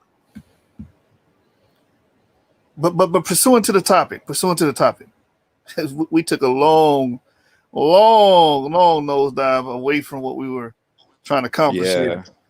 Yeah. They say the Wright brothers was E1B1B. Yeah. Those white European males. Yeah, that just means that their common ancestor was, I would assume that E1B1A is related to E1B1B, and it's a direct sister lineage. So yeah, I would say that they're, you can't look at their European features and identify them, but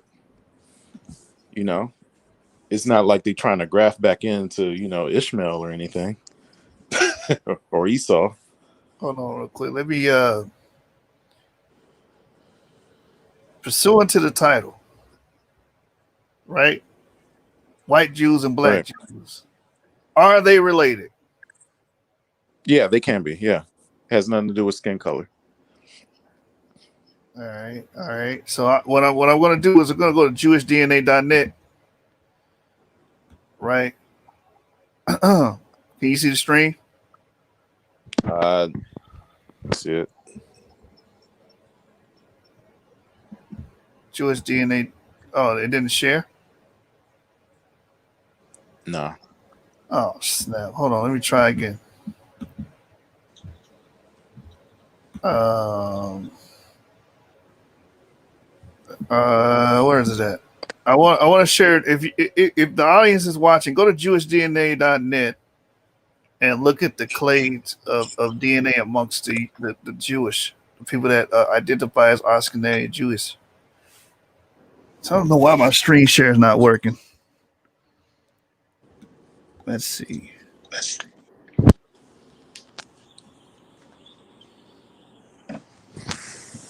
Because there's something I want to cover on here. Because these people may be phenotypically European. Oh, here it is. Take a look how they look. Can you see now? No. No, I Says can't see it. the browser can't access your screen. Try recapturing a different screen to see if this continues. Why is it doing that? Yo. Somebody report me to the YouTube police. Dang. I got 5 dislikes on this video already. Too much truth. What about now? There we go. Finally. Yeah, there we go. Yeah, I can see it. All right. So Jewish groups of E1B, right? Let me can you guys see the EM2 there? Yeah, that's my haplogroup. Yeah. So this is JewishDNA.net, and one of the branches is actually EM2.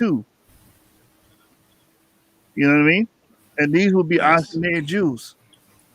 So anybody saying white Jews can't be related to us, it's not backed up on science. It's not backed up off evidence. Hey, it's so crazy. I don't even know what tab that is. I'm trying to find the tab. There it is right here. All right, so you got E1B, M2, P277. Then you got E1B, M2C. These are the 2 clades they have on this website called JewishDNA.net. So you have Jews that have our DNA.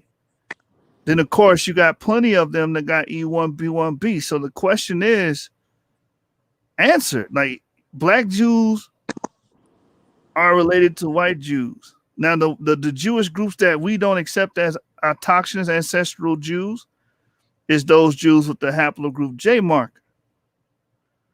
Because those people, they don't come from the same stock of the Proto-Semites. Did you watch the video? Did you catch the last 2 lives, brother? With the Hebrew? No, I don't think I caught the last 2. Well, he pretty much showed that haplogroup E was the progenitors of the Semite people, the Semitic people. Nice. Yeah, he brought a couple sources on that, man. Yeah, he was breaking hearts, bro. Yeah. Right. Let me share another one. Let me see.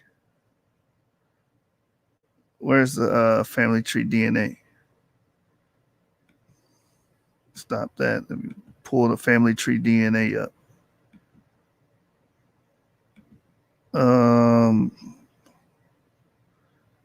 Where is it at? I'm sorry, y'all. I rushed and put this stuff together. Try to have a show tonight. So just bear with me real quick. Which one I want? The Iberian Ashkenazi or the Jewish E? No, the Sephardic migration. Check this one out. So this is the Sephardic migration group on Family Tree DNA. And of course, we have EM35, EM84, EM35, EM35. I teach that these are actual Israelites. You know what I'm saying? I don't know what you teach, brother, but I teach that the original Israelite population would have been EP2, and then they would have later divulged into E1B1A and E1B1B clades. You know, so I don't discount these brothers as being Israelites, right? The EM34s, ELZ91. But look at this one. What does that one say right there, brother? EM2. Greece. You know what I mean? I don't have a picture of this individual, but if I had to guess, This is most likely a European phenotype here. Capullia, Greece. And that's why I wanted to open up the show with that white man saying that he always heard he had black ancestors, but everybody he knew in his family was white. They did their DNA test. It came back E1B18. Autosomal, 97% European and like 2 point something percent sub-Saharan African. You know, so that was the purpose of this, man, because that what we did on Clubhouse, it was a lot of racism going on about skin color and whatnot. But these people that are spewing racism, you guys have the E haplogroup, which is an African haplogroup, EM35, EM84, and we're related, no matter how we look. Let me show you another one. A lot of these guys with who are white and they have this sub-Saharan African haplogroup. A lot of them in their family, they'll talk about how they're embarrassed and they don't talk about it. Yeah, I was on Clubhouse with a brother. I said, "What's your Y-DNA?" He said, "Let me look at it." He pulled it up. He said, "I'm EM35." Before he even said, I said, "Watch him be EM35." He pulled it up. He said, "I'm EM35." I said, "Bro, we related," and he didn't want to accept it. He said it was a shock. He said, "I'm just shocked." Bro, you EM35. You got an African haplogroup. Get over it. Right. But why is he so upset? Because his family probably racist as hell, and they probably said all type of horrible things about Africans and black people in general. Now he's like, "Oh, I'm EM35. I'm associated with that. I'm associated with these people that I talk down on, denigrated and berated my whole life as a human being, man." Yeah. And that's the part of the DNA that don't change. Facts. It's like they mad because it's almost like you're trying to associate them with the curse or something. Yeah.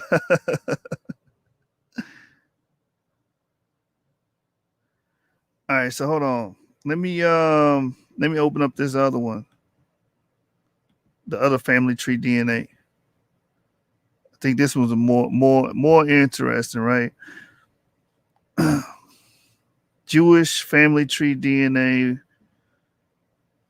the Jewish E Project. All right, so you guys can see that, right? Yeah, I can see it. Of course, we have a lot of E1B, B1B, EM35, Ukraine, Germany and stuff like that. That's something we expect to see. Mm-hmm. Right? So let's go all the way down. And let's get the anomaly here. EM2. Scroll down. Let me get there.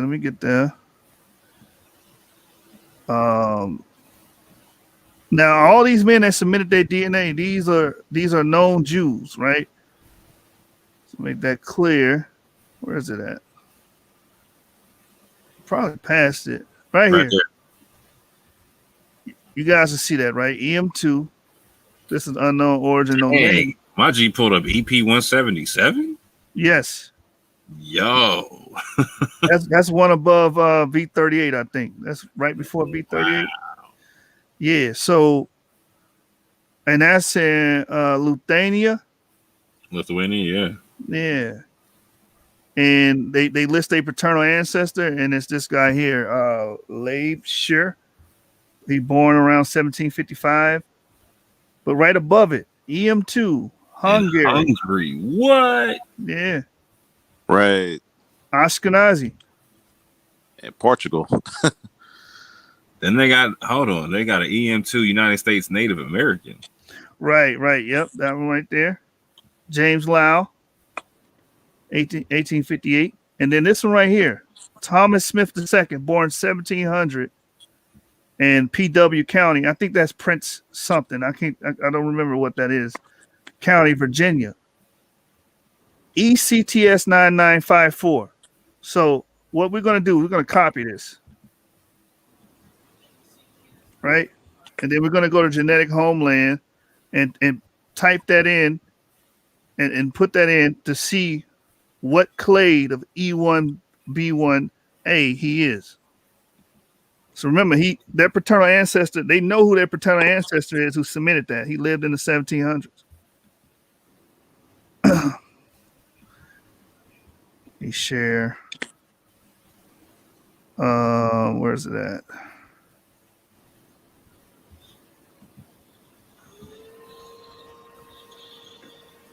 Let me share Genetic Homeland. I got it still up.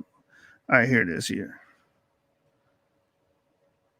And this is going to go to a point that the conscious community, the African conscious community, has been arguing with us forever. Oh, there were no Jews here in America. You guys just made that up. Watch this. Watch this.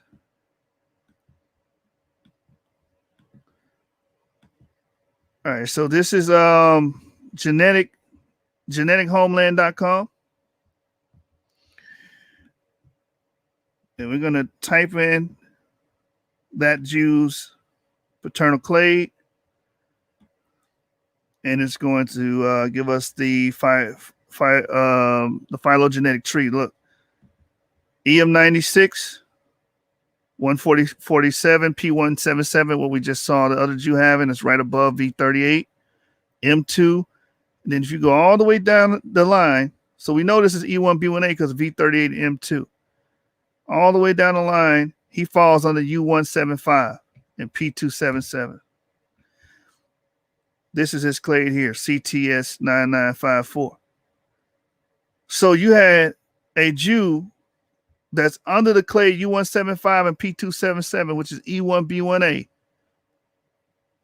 back in the 1700s. What you guys think about that? I mean, it just proves the point that you can't use, you can't tell somebody who doesn't look like us. You can't tell them that they're not Israelites because the data is right here. Right. Exactly. That's the whole purpose of today's video, man. Y'all deal with this, man. I'm about to go to sleep, bro. I'm about to end the live. Read this, man. Oh. Nah, Japheth doesn't, man. How did what? Yo, Yeah. what is this dude talking about, man?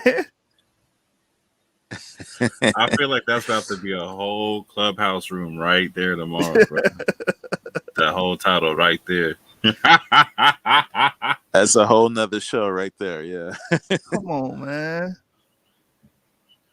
If you E1B1A and you saying Israelites are African Americans or whatnot, the predominant clade is E1B1A. So how the hell are you saying Israelites are African American and then turn around and say that E1B1A is Japheth? That don't make no damn sense.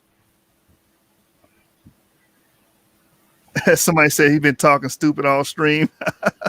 That was a puzzle wrapped inside of an enigma, inside of a riddle. You know what I'm saying? Right. Low Avenues EU174 is a clade of EM2. It's a subclade. So it's E1B1A. I got to get more into them subclades of EM2. Yeah, it's a bunch of them.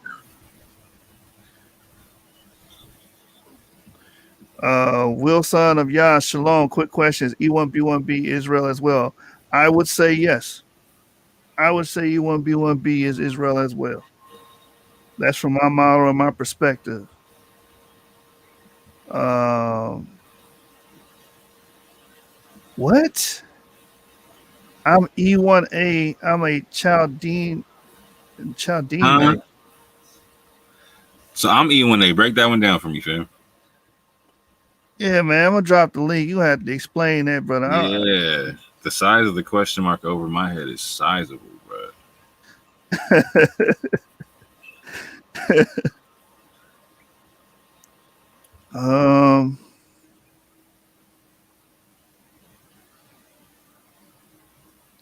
What the brother say? I can't agree with. You can't agree with what? There it is, right there, brother. I can't agree with that. LOL. The Pharaoh was Israelites then, huh? Who are you talking about? You talking about Ramesses the Third? Yeah. A pharaoh is just a title. Yeah, but that goes back to that curses stuff. Oh well, we can't have him to be a king of Egypt because we supposed to be cursed.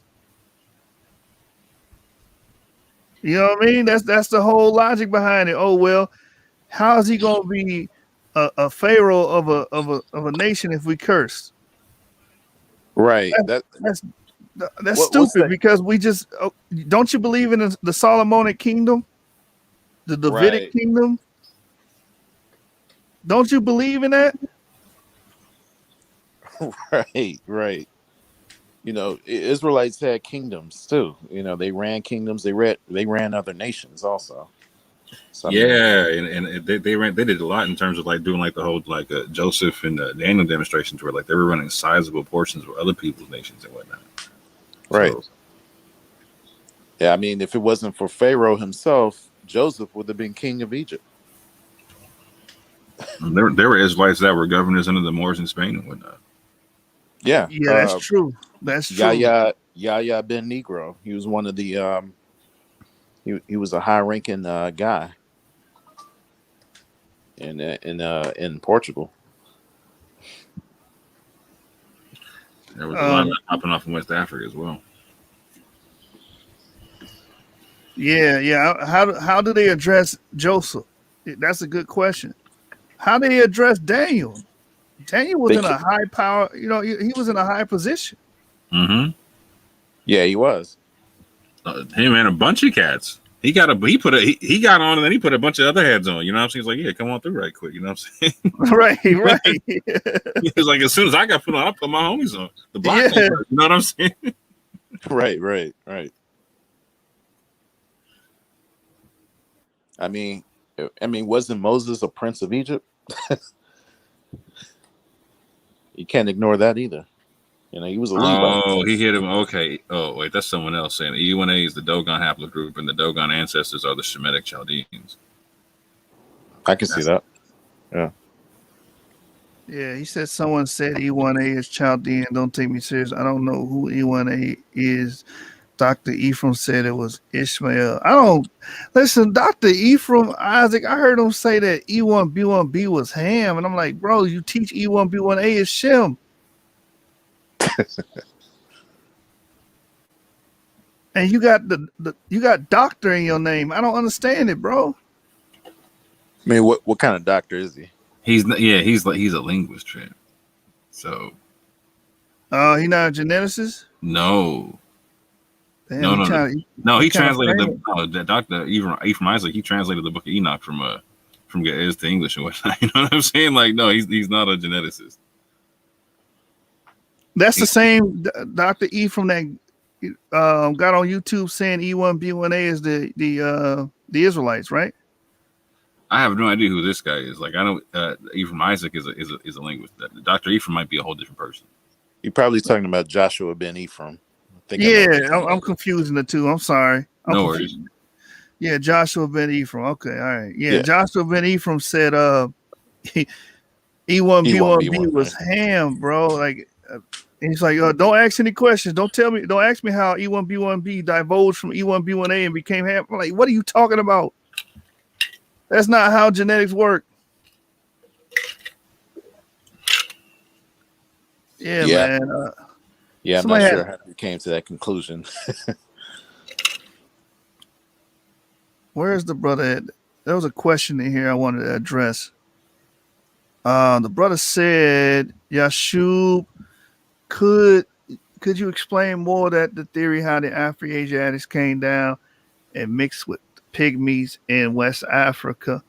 Well, I mean, it's simple, man. I'm trying to think of a source to give you, but the theory goes that we came from the north and penetrated the Sahara and the Sahel, and we started to reduce the male populations of the autochthonous Paleo-African.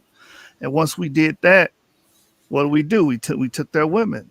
We started taking their women and mating and reproducing with them, and then that will give us the features.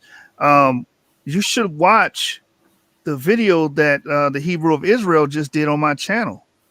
You should go back and watch it. There's a lot of good sources that touch on that. And he touches on the original phenotype of our people would have been more, how do you say it, Orthodox? More Ethiopic. Mhm. And yeah. So like Ethiopic and what was the other one? Omotic? I think it was Yeah. Omotic. Mhm. Yeah. So they would look more akin to that until they mix with those Paleo African types that we see, like the pygmies and stuff of that nature. Yeah, what's color is like you can go into GEDmatch too, and there's a couple of projects you can put your information into where you can actually see like a Natufian percentage. But what you'll notice is like the more you look at that stuff is like there's this, you'll see like a blend of like Natufian and like San Pygmy stuff popping up. You're like, what? Like you'll get a lot more pygmy stuff popping up than you think. Where a lot of people who actually have like genetics that tie in with like Israelites, etc. whatnot. And so like there's a, it kind of just goes into this whole thing to where like you can see where like when the Natufian culture reaches West Africa, you can see it's mixing with the people, they mix with the people that they meet when they get there.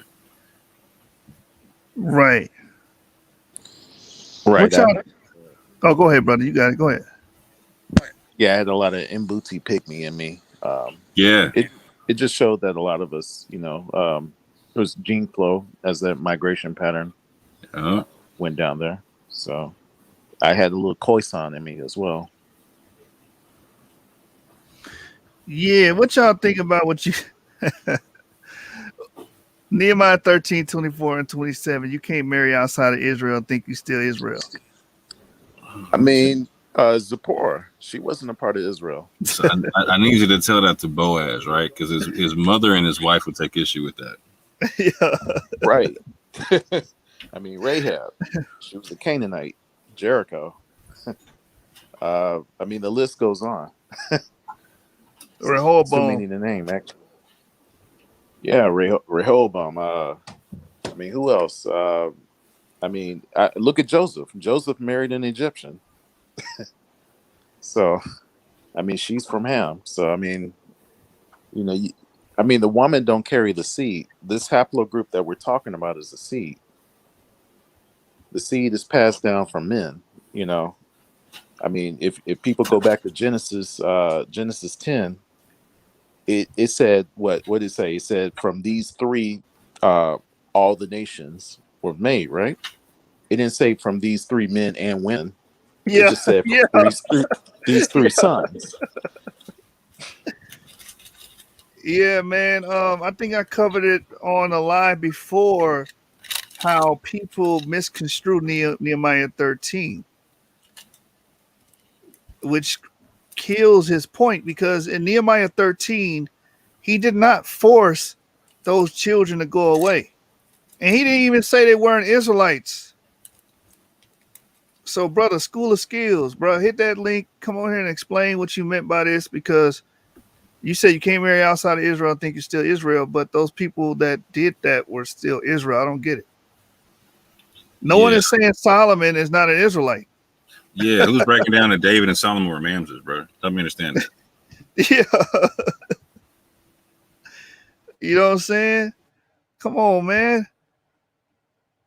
As a matter of fact, let me get that. Nehemiah 13, 24, and 27. People said, you know, people will say, well, these children got casted away because they weren't Israelites. There's so many mad doctrines, you know, predicated upon this scripture, man. Let me read it real quick. Nehemiah 13, and I'm reading from the GNT 23. It says, at that time, I also discovered that many of the Jewish men had married women from Ashdod, Ammon, and Moab. Half of their children spoke the language of Ashdod or some other language and didn't know how to speak our language.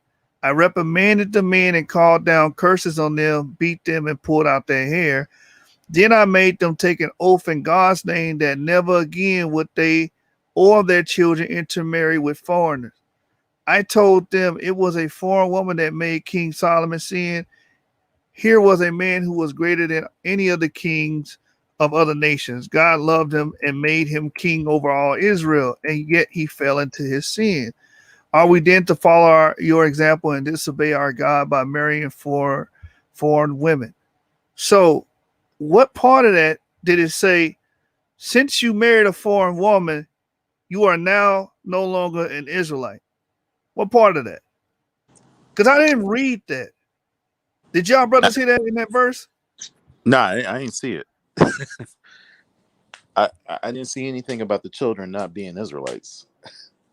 Yeah, because people say, well, he chased the children away. Let's keep reading. Joiada, the son of Elishib, the high priest, but one of Joiada's sons married the daughter of Sanballat from the town of Beth Horon. So I made Joiada leave Jerusalem. This is the only person that had to leave. One of Joiada's sons married the daughter of Sanballat. If you haven't read the book of Nehemiah, you don't even know what the hell going on right here. Sanballat plotted against Nehemiah when he was trying to build the wall. Because remember, they had to have the sword in one hand and a brick in the other, because they were afraid that the other nations were going to thwart their attempts to rebuild the wall. That's why they chased away this child. It had nothing to do with these people above. They chased away this child because he married a daughter of Sanballat, and he wouldn't have nothing to do with Sanballat if you read the narrative. So can we stop invoking this scripture to try to make up something that, oh, these people weren't Israelites? Stop it. That's not in the scriptures. Yeah, that's what it says. They couldn't speak the language of Israel. They spoke their mother's language. It don't say that they wasn't Israelites. It doesn't even say they was forced to relocate. It doesn't say that. If you're gonna throw them out, though, you got to throw the Limba out too, because the Limba said they come from the people from Ezra who got kicked out because their mothers were Israelites. So you can't claim Limba and then also had the Limba and also have that same doctrine. Just so we're clear that wouldn't be consistent. Come on, man. Let me see. The brother gave another scripture. He said it's all over the strips. Well, you just gave me this scripture, School of Skills, and I didn't even see it say that you're no longer an Israelite once you marry a foreign woman. That was the statement you made.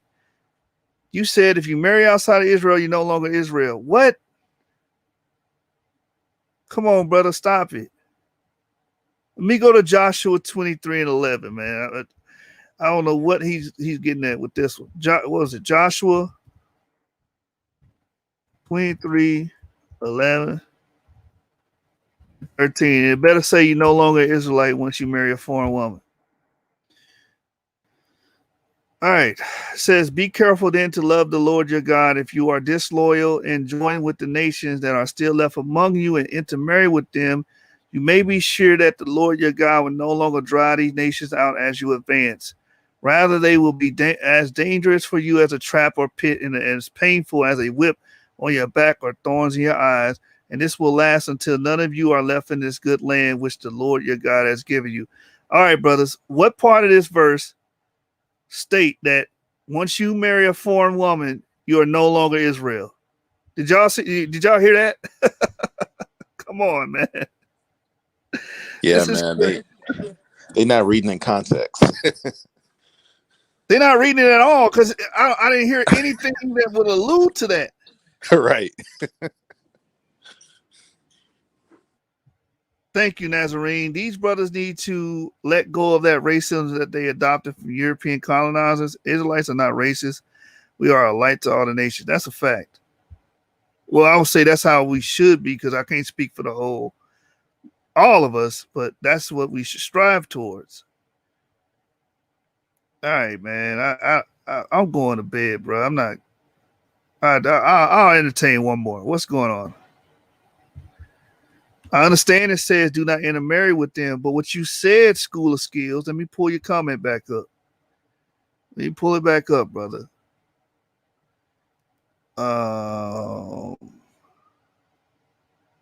Where's the brother comment at? Right, Rehoboam's mother was an Ammonite, right? Joseph had an Egyptian woman. Ruth was a Moabite, right? So what is this brother talking about? The brothers in the comments is correcting you. Both the women and the man. Oh my God, bro! Both the women and the man carry the seed. Stop it. He gonna go to Genesis 3:15. Watch to prove that. Dang, it's a lot of comments. Here it is right here. Nehemiah 13:24-27. You see that school of skills? You said you can't marry outside of Israel, think you're still Israel. That verse didn't even back up what you said. Let's see. He said school of skills is using Christian replacement theology. Oh no. Yeah. All right, let me do the other one. What's the other one? Deuteronomy. Which chapter is that? Deuteronomy. The third and fourth generation. Let me get that one real quick. Hold on. Let me find that one. Is that Deuteronomy 23? Let me find that. Fourth generation. Oh, school tried to hit you with 4 verses. What's the fourth one? He said Genesis 3:15, Genesis 16:8, I knew it. Revelation 12:17, and Matthew 1:22. So the woman got a seed now. That's what he's saying. All right. I think she does to an extent, but not to what he's talking about. Like, so, like, yeah, we do see that there's a mitochondrial DNA. You know what I'm saying? But like, it's like, fam, like, so unless you're telling me that again that Boaz, David, Solomon, all them cats are not Israelites, bro, I don't know what you're saying to me. Right. Right. I'm really trying to understand. Like, so you're literally trying to, like, so the whole Davidic line you're saying is not Israelite. The whole line, the line of the fam.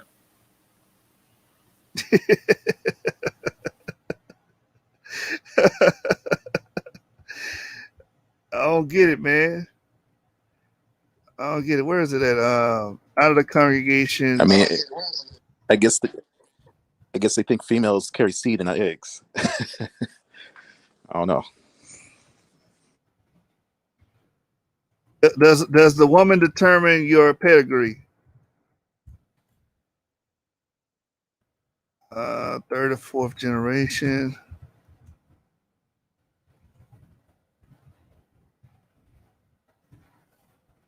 Deuteronomy 23. Yeah, that's what it was. Deuteronomy 23. Let me get it. I'm not reading all those other scriptures. I'm going to end it after this one. 23. And verse. Let me start at verse 1. This is going to be funny. This is going to be funny, man. I tell you, bro. You brothers that invoke these scriptures trying to make a point. It says, Deuteronomy 23:1 says, no man who has been castrated or whose male member has been cut off may be included among the Lord's people. So I'm going to stop right there real quick. So if a man gets castrated, is he no longer Israel? Is this what the scriptures talk? Like, come on, man. Brothers confounded. So does his Y DNA just disappear? Like, even though he's castrated, did it just disappear? Yeah. What are we saying right now? Come on now. Yeah, that's what I'm saying. Like, and to his earlier point, like, so for instance, like, I have A2G as a mitochondrial DNA in terms of like the whole woman seed thing, right? My thought, like, with me having a mitochondrial DNA that doesn't change me having a Y DNA, fam. I don't understand what my man's saying. Like, it doesn't make sense.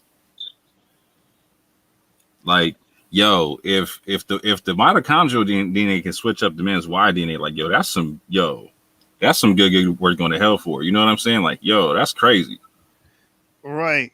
That and this man being castrated, he just can't come and do and partake in the cultic practice and stuff like that. I think it mentions that in the book of Leviticus. It tells you if a person has superfluous like 6 toes or something like that, they can't come around. Yeah. Yo, it talks about dwarves, all that. Yeah, it didn't say, you know what, you're no longer Israelite. Right. Right, right. Oh, yo, you got 6 toes. Your DNA just switched up, homie. Boom, Yeah. poof. Here- Oh, no. Verse 2. Here's the Mamzer verse that they all take out of context. It says, no one born out of wedlock or any descendant of such a person, even in the 10th generation, may be included among the Lord's people. So I guess, how many of us was born out of wedlock? I mean, Man. come on, man. Come Man. None of us Israelites. Majority of us are not Israelites. Yeah. Right. And this says even into the 10th generation. So you really screwed. Like, Yo, that's rough. oh man.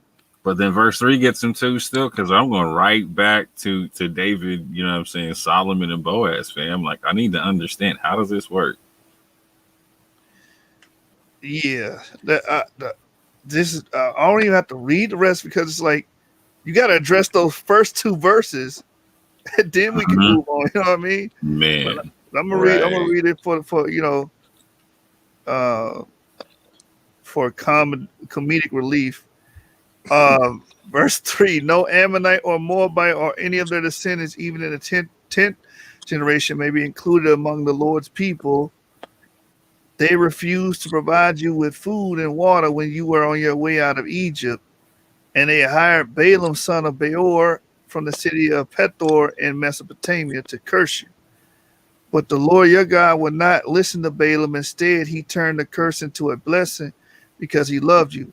As long as you are a nation, never do anything to help these nations or to make them prosperous. Where's the part he was talking about? Oh, here it I is, don't verse know. 7. Verse 7. Do not despise the Edomites, they are your relatives.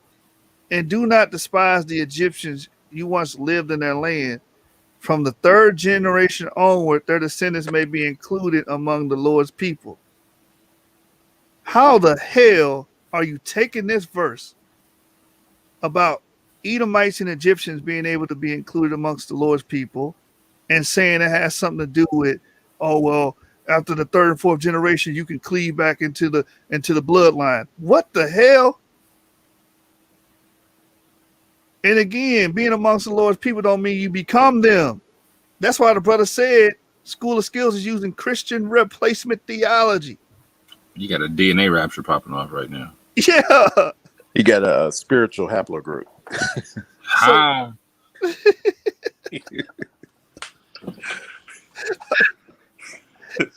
So are you saying the Edomites and the Egyptians after the 3rd generation became Israelites?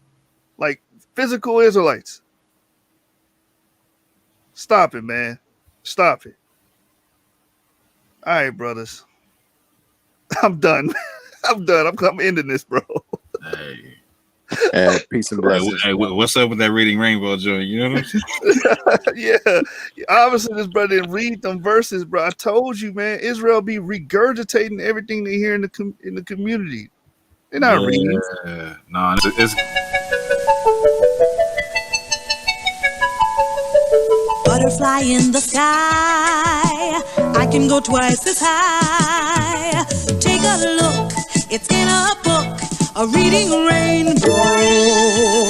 I can go anywhere, friends to know and ways to grow, a reading rainbow.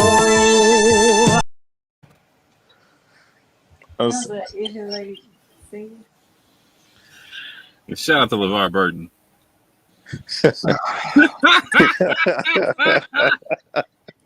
Oh my God, bro. Like, I got a migraine, bro. This brother just said they're descendants, not them. So descendants of real Edomites and real Egyptians magically became Israelites after the 3rd generation. Is that what you telling me? Yeah, I'm done, bro. I'm done. Good night, y'all. I appreciate you guys coming on the show. Shalom. Shalom. Absolutely. You know what I'm saying? You guys have a good night. I appreciate you, brothers. Yeah, peace and blessings.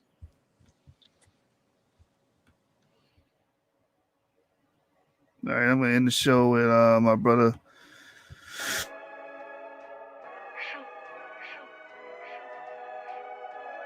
Love it, man. Boys looking good, throw the foes out the window. Know we starting all the trends, keep the people on tempo. I represent the South, know we house the sharpshooters. When I talk about the South, know I'm talking about Judah. Boys looking good, throw the foes out the window. When we starting all the trends, keep the people on tempo. I represent the South, know we house the sharpshooters. When I talk about the South, know I'm talking about Judah. The wait's over, the takeover, cause Judah's back. Yes. Rolling down the boulevard in a Cadillac. Yes. We here to kick much ass, so what you smiling at? Understand your reign is at an end like a cul-de-sac. Uplifting my nation is my motivation. Don't get contaminated by the radiation. Yes. I never let you change my thoughts from high to basic. I'm here to tell you downfall like the prophets need me. I'm always throwing up the fold.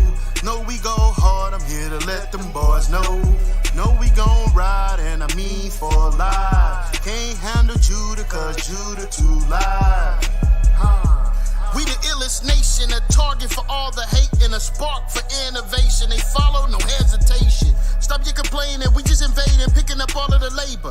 They never gon' fade us, coming together no matter the problems or weather. Boys looking good, throw the foes out the window. Know we starting all the trends, keep the people on tempo. I represent the South, know we house the sharpshooters. When I talk about the South, know I'm talking about Judah. Boys looking good, throw the foes out the window. When we starting all the trends, keep the people on tempo. I represent the South, know we house the sharpshooters. When I talk about the South, know I'm talking about Judah. Hold up, leaning out the window, throwing foes. Killing all the lies, yeah, the truth get exposed. Life of an Israelite staying on the path. Bruise pulling up, dress code, holding staffs. Daily we stay draped up and friends that know what I'm talking about. Judah from the south, Yah's oracles come out my mouth. Leaning on the promise, double cup of living waters. Yahweh lead the charge, waking up your sons and daughters. Sticking to the scripts, I ain't talking about no movie. Ecclesiastes 12:13, Call of Duty.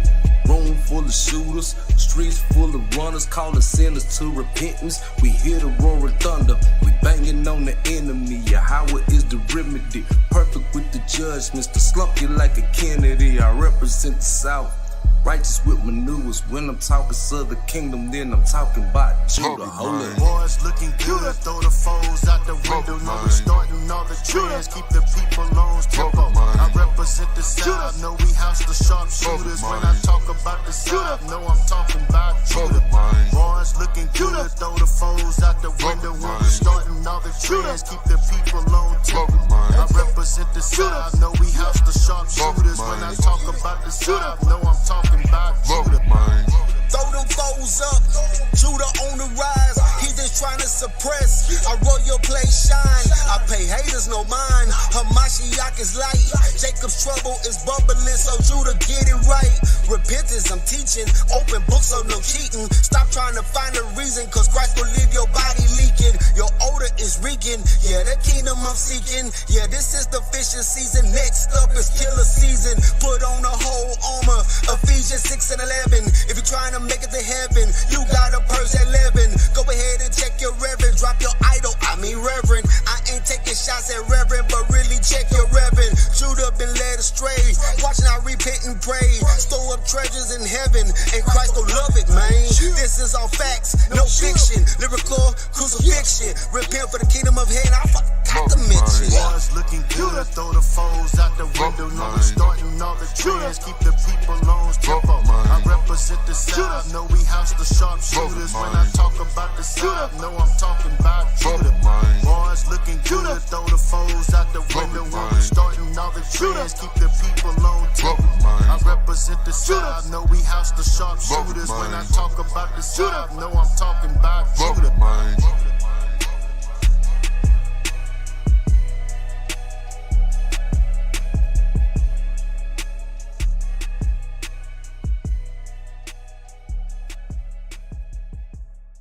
South, know I'm talking about Judah. Hold up. Foes up.